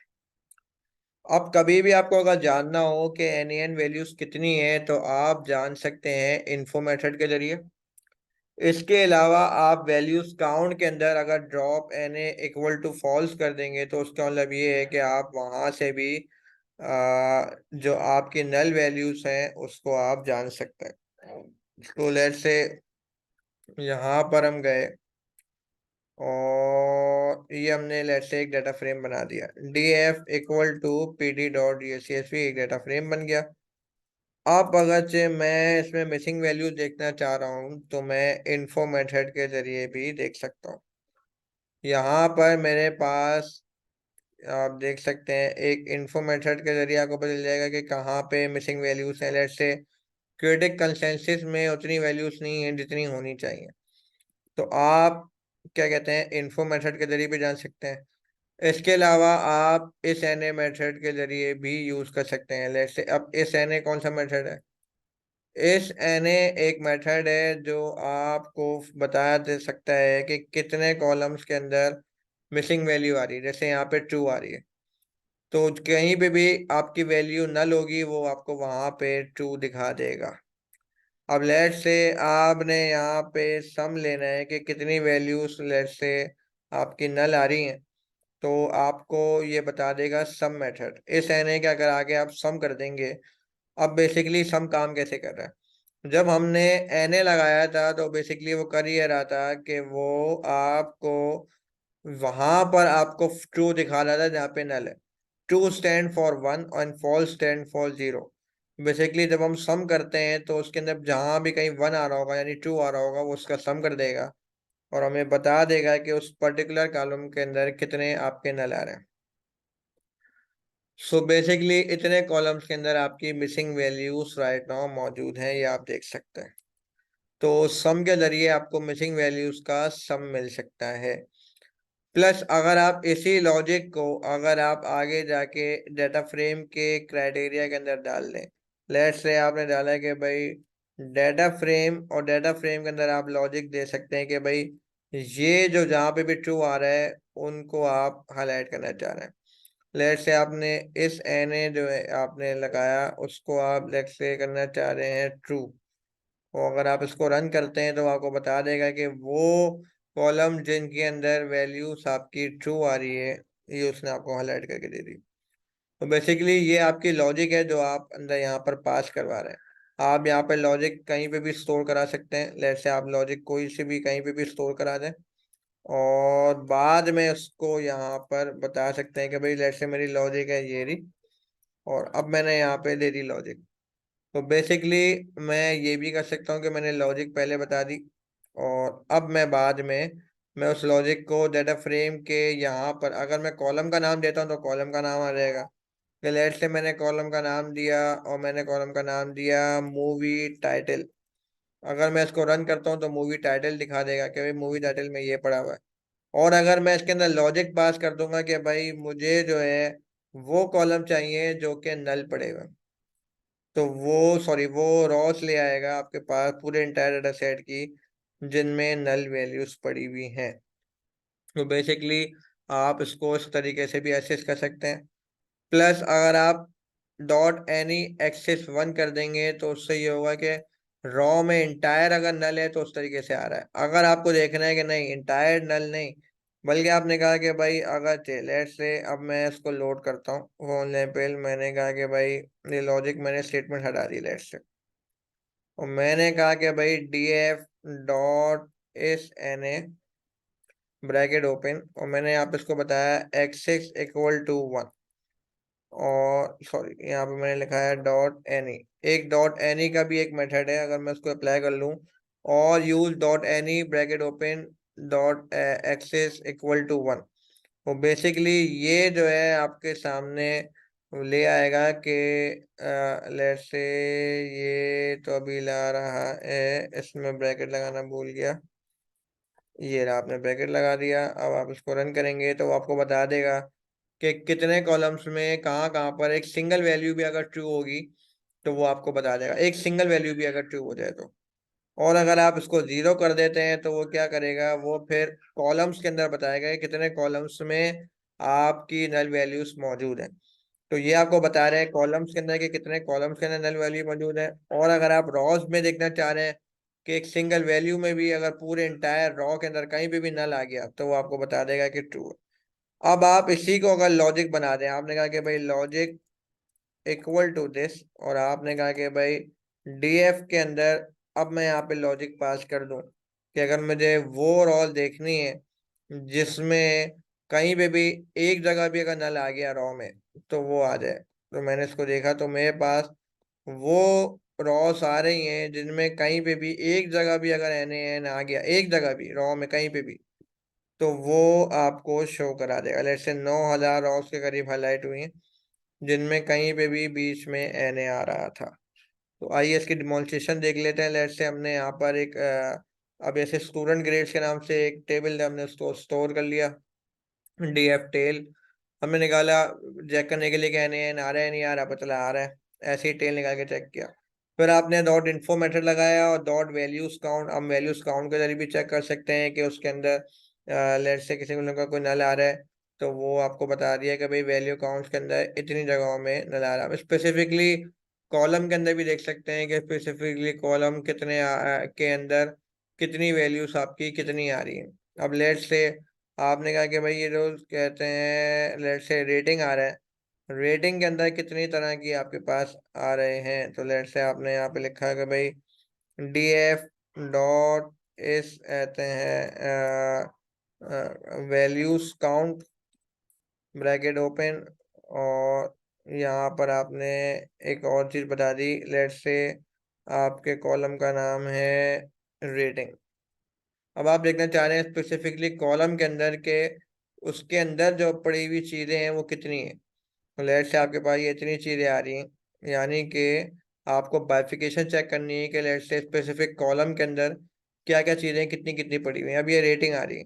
अब लेट से रेटिंग के अलावा अगर आप देखना चाह रहे हैं कि लेट से उसका जो मूवी टाइटल है या कोई ऐसा नाम जो रिपीट हो रहा हो, या चलें एक काम करते हैं ये जेनरे आ रहा है, तो अगर मैं यहाँ पे इस तरीके से लिख दूं तो मैं इस तरह से भी लिख सकता हूँ। अच्छा, बेस्ट प्रैक्टिसेस मैंने आपको बताई कि बेस्ट प्रैक्टिसेस ये है कि आप इसको इस तरीके से लिखो क्योंकि इसमें कहीं पे भी स्पेस आ गया तो प्रॉब्लम करेगा। तो ये आपकी बेस्ट प्रैक्टिस है। आपने फिलहाल कोई भी एक कॉलम लिया और उसका वैल्यू काउंट लेना चाह रहे हैं, तो वो आपको उसके अंदर बता देगा कि इसके अंदर क्या क्या कितनी चीजें पड़ी हुई हैं। वैसे अच्छे खासे आइटम है। तो लेट्स से अब आ जाते हैं। अब जैसे ये आ रहा है, ये आ रहा है स्टूडियो नेम। स्टूडियो नेम हो सकता है उम्मीद है इतने ना हो, तो आपने ले लिया स्टूडियो नेम और आपने इसको रन किया। वो भी खैर अच्छे खासे हैं। तो आपके पास स्टूडियो नेम्स आ गए कि भाई कितने स्टूडियो के क्या क्या काउंट आ रहे हैं। तो बेसिकली आप जो है स्पेसिफिक कॉलम्स के ऊपर भी वैल्यू काउंट को रन कर सकते हैं। और अगर आपको देखना है कि उसके अंदर नल वैल्यूज भी आनी चाहिए, तो आप यहाँ पे लगा दें drop N A equal to false. आपने इसको रन किया, अब आपके पास वो एन वैल्यूज भी देना शुरू कर देगा कि 416 वैल्यूज आपकी नल पड़ी हुई। तो बेसिकली आप इस तरीके से जान सकते हैं कि स्पेसिफिकली उस कॉलम के अंदर कितनी क्या एट्रीब्यूट्स आ रहे हैं और उसमें कितना नल पड़ा हुआ है। और इस एनए जो है वो आपको specifically row wise true and false बता देता है। उसका आप बाद में सम भी कर सकते हैं और एक्सेस वन करके वो रॉस चेक कर सकते हैं कि स्पेसिफिकली किसी एक रॉ में भी अगर आ गया है तो वो आप उसको देख लेंगे। और आप बाद में उसी को लॉजिक में दे देंगे तो स्पेसिफिकली वो रॉस हाईलाइट हो जाएंगी जिनके अंदर एन आ रहा है। तो ये आपके लिए एक प्लस पॉइंट है। तो अब आ जाते हैं कि किस तरीके से मिसिंग डेटा को हैंडलिंग कर सकते हैं। अभी तक हमने सिर्फ ये समझा कि मिसिंग डेटा है किस तरह का दिखने में, और उसको किस किस तरीके से चेक कर सकते हैं। Dot info dot values count, उससे समराइजेशन हो जाती है। उसके बाद डॉट एस एन ए में अगर हम axis one dot any axis one mention कर दें तो उससे हम एग्जैक्टली उस रॉस तक जा सकते हैं। अगर हम लॉजिक पास करें तो हम उन रॉस तक पहुंच सकते हैं जहाँ पे मिसिंग डाटा पड़ा हुआ है। तो अब यहाँ तक तो हमारी अंडरस्टैंडिंग हो गई। अब मिसिंग डाटा को हैंडल कैसे किया जाता है इसको स्टडी करते हैं वन बाय वन। एक तरीका कार ये है कि आपने मिसिंग डाटा संभाल के रखना है, तो आप संभाल के रख सकते हैं। आप कुछ सेपरेटली स्टोर करना है, आप सेपरेटली उन्हें अलग से डाटा फ्रेम बना सकते हैं। अगर आपको चाहिए कि आप उन रॉस को रिमूव करना चाह रहे हैं, आप रॉस को रिमूव कर सकते हैं या कॉलम को रिमूव कर सकते हैं। अगर आप इनको रिप्लेस करना चाह रहे हैं मिसिंग वैल्यूज को किसी दूसरी वैल्यू के साथ, यानी जीरो या सब्स्टिट्यूट वैल्यू या एवरेज मीन मीडियन मोड, तो आप उससे भी कर सकते हैं। और अगरचे आपको उनको रिजॉल्व करना है अपनी डोमेन एक्सपर्टीज की बेसिस के ऊपर, तो उसकी बेसिस के ऊपर भी कर सकते हैं जहाँ पे प्रोफेशनल जजमेंट का इस्तेमाल हो रहा होता है। लेकिन हैंडलिंग मिसिंग डाटा के लिए कोई भी राइट या रॉन्ग वे नहीं है। देयर इज नो राइट और wrong way to deal with missing data, which is why it's important to be thoughtful and deliberate in how you handle it। तो basically exactly तरीके का मौजूद नहीं है। बहुत सारे तरीके हैं जिनसे आप हैंडलिंग मिसिंग हैंडलिंग को यूज हैंडल कर सकते हैं। अब लेट्स से यहाँ पर we have no data on this customer, यहाँ पे इस कस्टमर नंबर के अगेंस्ट में कोई रिकॉर्ड नहीं आ रहा, तो उसको डील अलग तरीके से किया जाएगा। अगर कहीं पे स्टेट नहीं आ रहा तो वहां पे स्टेट कौन सा डालना है। अगर से कहीं पे सिटी आ रहा है स्टेट नहीं आ रहा तो वहां किस तरीके से फॉलो करेंगे। इनकम नहीं आ रही है तो क्या डालें, एवरेज डालें या अप्रोक्सीमेट डालें, सम डालें, मीन मीडियन मोड डालें। एज अगर आ ही नहीं रही है तो क्या करें, इंटायर कॉलम नहीं आ रहा है एज का, तो क्या करें। तो इंटायर अगर कॉलम उड़ाना है या स्पेसिफिक रॉस उड़ानी है या उन स्पेसिफिक रॉस के अंदर वैल्यू इनपुट करनी है, क्या कर किया जा सकता है, इनको इंशाल्लाह ऐसा ऐसा हम चीजें कवर करेंगे तो आपको पता चलेगा। पहले शुरू करते हैं। Let's say you can still perform calculation if you choose to keep missing data. Let's say आपने कहा कि भाई अगर से मुझे इंफॉर्मेशन को रखना है तो आप रख सकते हो। अब लेट्स से आपने एज का मीन निकालना चाह, काउंट निकालना चाह, आप निकाल सकते हैं। वो मिसिंग वैल्यूज को इग्नोर कर देता है। जब भी आप मीन निकालते हैं तो वो मिसिंग वैल्यूज को इग्नोर करके फिर उसका मीन निकालता है। और जब भी अगर आपको काउंट लेते हैं तो काउंट में भी उनको हटा देता है, उसको मानते ही नहीं। जैसे 12 वैल्यूज हैं, 3 नल है, तो वो आपको सिर्फ वो से सॉरी 13 वैल्यूज हैं, 13 में वो आपको सिर्फ 10 इसलिए दिखा रहा है क्योंकि 3 नल हैं और वो आपको नहीं दिखाएगा। तो आप ऐसी वैल्यूज को रखना चाहे रख सकते हैं, रिमूव भी कर सकते हैं डॉट ड्रॉप एन ए के जरिए। आपको कोई भी वैल्यू रिमूव करनी है, आप simply drop N A use करेंगे तो वो सारी रॉस को हटा देगा जहाँ पे एन ए एन वैल्यू सारी। लेट से अगर आपको ड्रॉप एन ए करना है तो आपकी वो रॉ सड़ेंगी जहाँ पे एन ए एन आ रहा है। तो लेट से अगर आपने यहाँ पे लिया D F dot drop N A parenthesis, आपने रन किया। अब वो आपको दिखा रहा है सिर्फ और सिर्फ वो रॉस 7610 जिनमें एन ए एन वैल्यूज नहीं आ रही है। तो आप इस तरीके से कर सकते हैं और उसका इंडेक्स रीसेट भी कर सकते हैं कि लेट से यहाँ पे 1 के बाद टू रॉ इंडेक्स वाली नहीं आ रही, तो आप बाद में इंडेक्स को रीसेट भी कर सकते हैं। इंडेक्स को रीसेट करने के लिए लेट से आपने यहाँ पे रीसेट इंडेक्स लिखा और पेरेंथेसिस लगाया। अब आप रन करेंगे तो अब वो आपको 0 1 2 इस तरीके से दिखाएगा, वो आपके इंडेक्स को उसने रीसेट कर दिया। आप इस तरीके से भी कर सकते हैं और एक सेपरेट डाटा फ्रेम में उसको स्टोर करा सकते हैं। प्लस अगरचे आपको अगरचे सारे ही वैल्यू चाहिए जिसके अंदर एन ए एन भी आ रहा हो, तो आप ड्रॉप एन ए के अंदर आप एक तरीके से डाल देंगे हाउ इक्वल टू ऑल।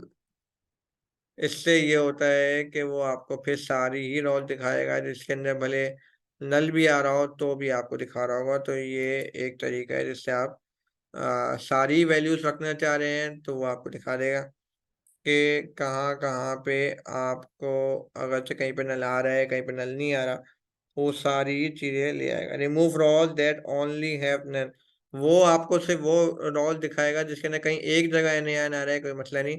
अगर कंप्लीटली एन ए एन थी वो उसने रिमूव कर दी। तो बेसिकली हॉल आपका जो मेथड है वो आपको इस चीज में हेल्प करता है। अच्छा, एक और तरीका ये है कि आप थ्रैश भी यूज कर सकते हैं, थ्रैश इक्वल टू 2। तो बेसिकली ये एक आपकी समझने के लिमिट्स है, बता रहा है कि उसके अंदर मैक्सिमम कितनी एन ए एन की वैल्यूज आ रही हो। अगर एन ए एन की वैल्यू 2 मिसिंग है तो वो उसको हटा दे, और अगर से 2 से कम है तो वो उसको रखे। तो आप थ्रैश के जरिए भी बता सकते हैं कि भाई लेट से मैंने यहाँ पे ऑल की जगह लिख दिया थ्रैश कि वो अब वो वैल्यूज लाके दे रहा होगा। लेट से हम एक काम करते हैं, हमने लिखा डी एफ डॉट, अब मैं आपको दिखाता हूँ, is N A dot any bracket open axis equal to 1, और ये बेसिकली हमारी लॉजिक बन जाएगी डी एफ की। डी एफ ब्रैकेट ओपन, और ये लेट से ये जो मैंने लिखा था उसको मैंने हटा दिया, और अब अगर मैं इसको रन करता हूँ तो मेरे पास यहाँ पेरेंथेसिस लगाना भूल गया। अब मैं अगर इसको रन करता हूँ तो ये मुझे वो स्पेसिफिकली पूरा टेबल लाके दे रहा है जहाँ पे एन ए एन की वैल्यू सारी थी, कहीं पे भी आ रही हो। अब अगर पूरा का पूरा कॉलम में एन ए एन है, पूरी की पूरी रॉ में, तो भी दिखाएगा, और कहीं एक सिंगल जगह भी आ रहा होगा तो भी दिखाएगा। तो इस तरह की एम्प्टी वैल्यूज की रॉस है तकरीबन 9028। अब 9028 में आपने कहा कि भाई अगर स्पेसिफिकली, अब आपने यहाँ पे डॉट लगाया यानी कि ये पूरा डाटा फ्रेम उसके अंदर आपने दे दी लॉजिक। लेट से इस लॉजिक को मैं दे देता हूँ यहाँ पे लॉजिक इक्वल टू दिस, इसको मैंने दे दिया लॉजिक कि भाई ये मेरी लॉजिक है। आप वो स्पेसिफिकली उस लॉजिक को एसेस कर रहा है और आपको दिखा रहा है 9008 रहते हैं 28 रॉ सारी। तो अब लेट से अब उसके अंदर मैं डॉट लगाता हूँ, और मैंने कहा कि भाई डॉट, और अब मैंने इसको बताया है कि भाई drop N A parenthesis open, और अब मैं इसको बता रहा हूँ कि भाई थ्रेश जो वैल्यू है, ऐसा अगर आपको चेक करना हो कि इसके अंदर क्या क्या आ रहा होता है तो आप उसको ब्रैकेट ओपन करेंगे और उसको प्लस करेंगे, तो वो आपको उसके सारे पैरामीटर दिखा देगा कि आप क्या क्या पैरामीटर्स डाल सकते हैं। फिलहाल आप यहाँ पे एक थ्रेश पास करा सकते हैं जो कि आपको हेल्प कर सकता है। तो जैसे आपने यहाँ पे लिखा थ्रेश इक्वल टू, आपने लिखा 2, कहीं पे भी एन एन वैल्यू अगर 2 दफा मिसिंग आ रही है एक ही रॉ के अंदर तो वो उनको हटा दे। तो अब उसने 9028 से आपको कर दिया, अच्छा 9028 ही आ रहा है, तो लेट से आपने कहा कि भाई थ्रेश की वैल्यू आपने कर दी 1, अगर एक दफा तक आ रहा है तो वो उसको हटा दे। तो देखते हैं कितनी दफा आ रहा है, 9000 आ रहा है। अगर मैं इसको 3 करता हूँ, बेसिकली कोई भी ऐसी रॉ नहीं है जिसके अंदर एक से ज्यादा दफा एन आ रहा हो, एक ही दफा एन आ रहा है। लेकिन लेट से कोई और कॉलम है जिसके अंदर एन आ रहा है और एक वक्त में आके बाद दो कॉलम के अंदर मिसिंग वैल्यूज आ रही हैं, तो आप थ्रेश के जरिए उसको डील कर सकते हैं। इसके अलावा एक और मेथड है सबसेट। सबसेट के अंदर अगर से आपके पास कहीं पे भी वैल्यू नल आ रही है, तो वो स्पेसिफिकली अगर आपको रिमूव करनी है तो आप सबसेट के जरिए भी कर सकते हैं। लेट से क्रिटिक कंसेंसस जो आ रहा है, अब लेट से मैंने यहाँ पे लिखा सबसेट, और सबसेट के अंदर मैंने उसको बता दिया कि भाई क्रिटिक्स जो है आपका कंसेंसस, इसके अंदर कहीं पे भी वैल्यू नल आ रही हो इसमें से उसको रिमूव कर दे। और ये मैंने उसको बता दिया इस तरीके से।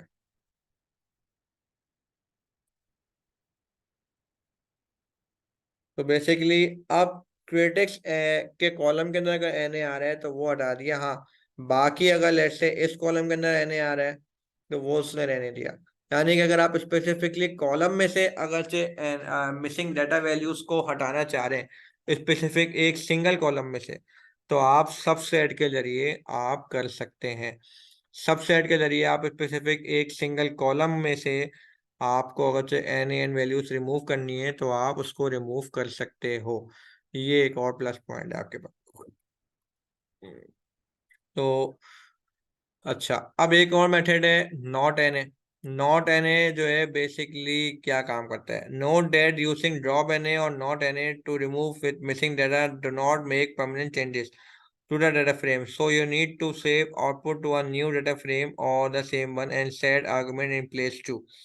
अगर आपने इन प्लेस का आर्गुमेंट पास कराया in place equal to true, तो फिर वो उसको वाकई में ही रिमूव कर देगा। अच्छा, आप डॉट नॉट एन ए के जरिए भी रिमूव कर सकते हैं कि भाई जहाँ पे मिसिंग वैल्यूज हैं सिर्फ वही रहे और बाकी सारी वैल्यूज हटे हैं। तो लेट से अगर मैं लॉजिक देता हूँ, अब लॉजिक मैंने जो दी है वो दी है इतनी लंबी लॉजिक। मैं एक लॉजिक इस तरीके से भी पास करा सकता हूँ, D F dot not N A, ये भी एक तरीके कार है। नॉट एन ए आपके काम को बस जरा सा शॉर्ट कर देता है, आपने बस सिंपली इतना सा लिखा, ये इतनी सी लॉजिक है आपकी। अब लेट से आपने कहा कि भाई लॉजिक मैं इसके अंदर पास कराऊंगा, लॉजिक मैं अच्छी खासी लंबी लिख रहा था, अब खाली मैं डॉट नॉट एन ए लिखूँ, यानी कि अब से वो सिर्फ वो रॉल दिखाएगा जिनमें एन ए नहीं आ रहा। अब आप देख सकते हैं यहाँ पे सिर्फ वो रॉस आ रही है जिनमें कहीं पे भी एन ए नहीं आ रहा कंप्लीटली बेसिकली। तो ये आपको उसमें हेल्प करता है। फिल एन ए जो है बेसिकली हेल्प करता है अगर आपके पास कोई एम्प्टी वैल्यूज हैं उनके अंदर कोई वैल्यू पास ऑन करानी है, सब्स्टिट्यूट वैल्यू दिलवानी है, या आपको एवरेज दिलवाना है, मीन मीडियन मोड सम, तो आप दिलवा सकते हैं। फिल एन ए के जरिए आप बता सकते हैं कि ऐसे कॉलम के अंदर क्या किया जाए। तो लेट से आपने कोई एक कॉलम स्पेसिफिकली एड्रेस किया, लेट से इनकम का कॉलम, और इनकम के कॉलम के अंदर कहीं पे मिसिंग वैल्यू आ रही है, तो आप उसको सब्स्टिट्यूट कर सकते हो कि भाई इनकम इक्वल टू, फिर फाइनली आपने दोबारा इनकम लिखी, डॉट फिल एन है, उसके अंदर फिल वैल्यू हो जाए ब्रैकेट ओपन, और आपने इनकम का मीन डलवा दिया। आप अब इसको इस तरीके से कर सकते हो। लेट्स से यहाँ पर हमारे पास कोई ऐसा कॉलम है जो लेट्स से नल आ रहा हो, लेट्स सो ये अगर आ रहा है tomato metre rating, let's say ये कॉलम आ रहा है, तो उसके अंदर पहले देख लेते हैं कि इसके अंदर क्या आ रहा है। तो लेट्स से हमने लिखा डी एफ, और इसके अंदर हमने कॉलम का नाम दिया, और इसके बाद हम वैल्यूज काउंट,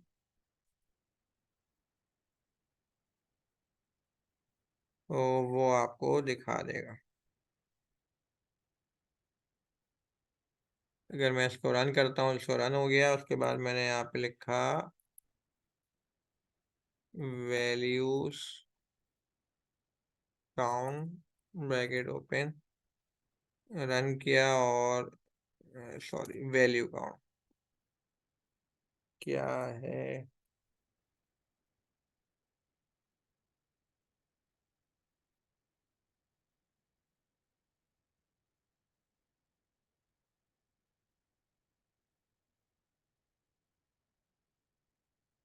वैल्यू काउंट्स। अब आप यहाँ पर देख सकते हैं, ये आपको दिखा रहा है कौन सी कितनी वैल्यूज इसमें मे बी पॉसिबल नल हो सकती हैं। तो अगर मैं यहाँ पे देखता हूँ drop N A equal to false, तो सॉरी, ट्रू देखना चाह रहा हूँ।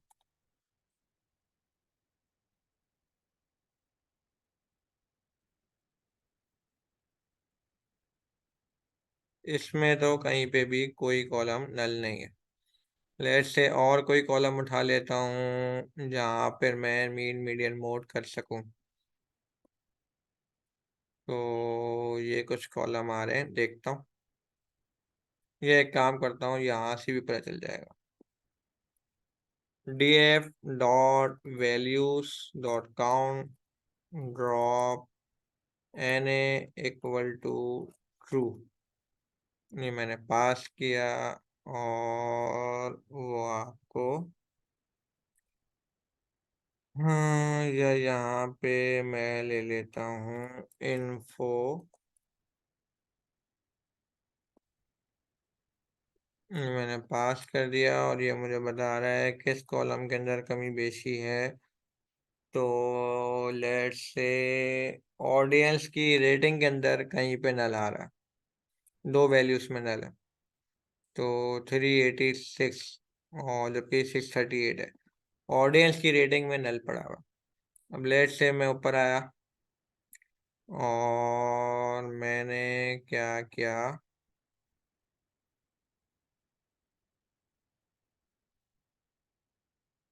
यहाँ पे मैंने डाला ऑडियंस रेटिंग, और अब वो आपको बता देगा कि किस में क्या क्या वैल्यू आ रही। पहले इसको मैं डिलीट करा देता हूँ।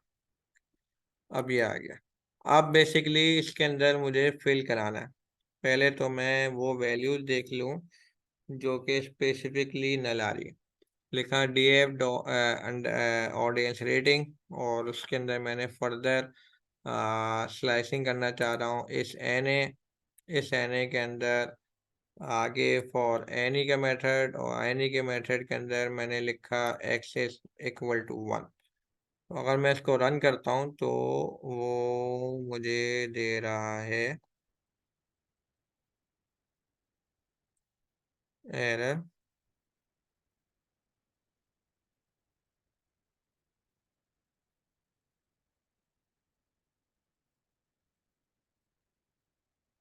अच्छा, स्पेसिफिकली एक कॉलम में नहीं कर सकते। लेट से मैं इसको यहाँ पे रन करता हूँ, मुझे दिखा रहा है। अब लेट से अगर मैं यहाँ पे कर देता हूँ df, और इसके अंदर ये मुझे एक कॉलम में क्यों नहीं करने दे रहा, समझ में ये नहीं आ रहा।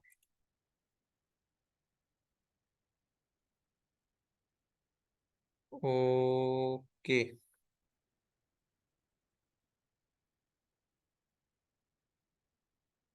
हाँ, चलें खैर। फिलहाल मैं इसके अंदर नल वैल्यू पास करा सकता हूँ। मैंने लिखा भाई df, यहाँ पर मैंने ऑडियंस रेटिंग बताया। ऑडियंस रेटिंग का लेट से मैं अगर आपको अलग से दिखाऊं कि इसका मीन क्या आ रहा है, तो मैंने मीन को डाल दिया लेट से ए के अंदर। ए के अंदर मैंने मीन को पास करा दिया और यहाँ पे ए को मैंने कॉल किया। तो वो दिखा रहा है कि ए का मीन जो है वो इस तरीके से बन रहा है। सो लेट से हमने मीन करना है, हम्म,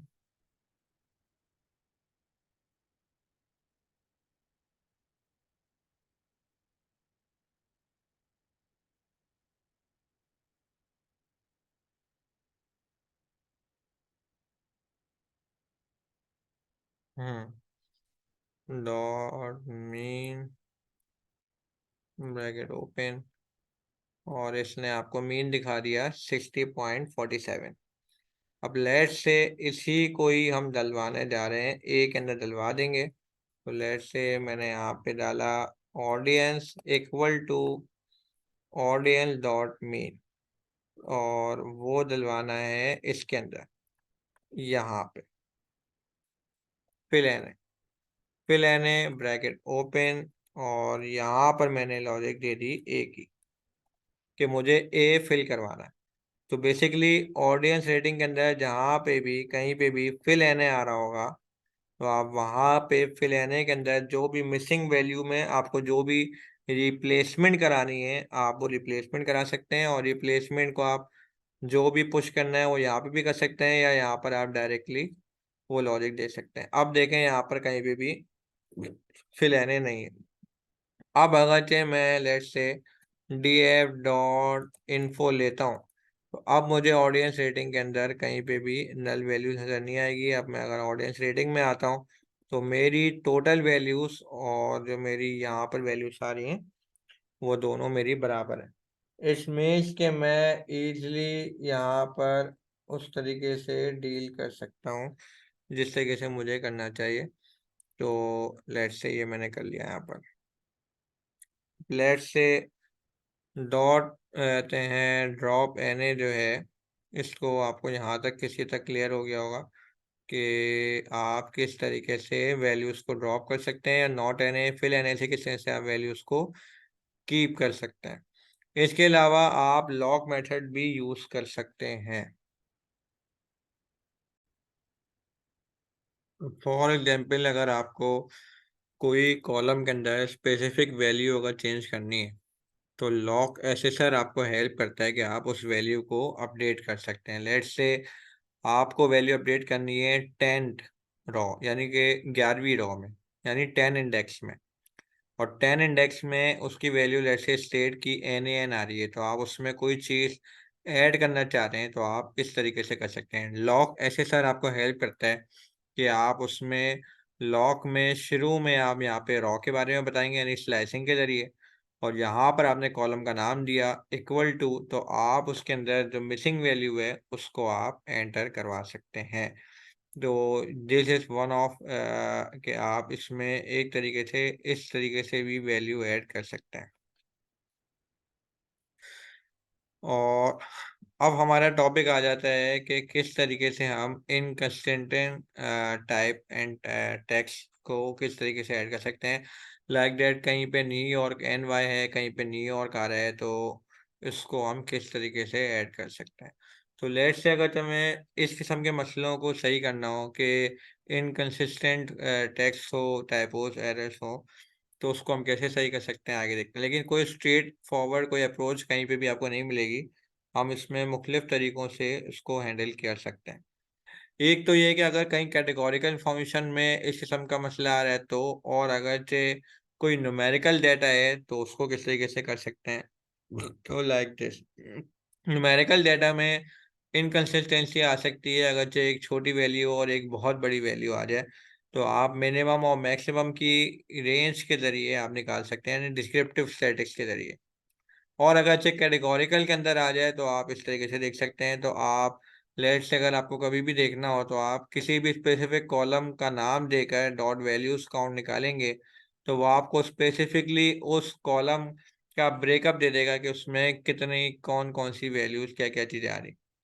अगरचे उसमें आपको लगता है कि कोई रिपीटेटिव है, लेट्स से NY और न्यूयॉर्क एक ही चीज़ है, तो आप इन दोनों को एक वन करवा सकते हैं।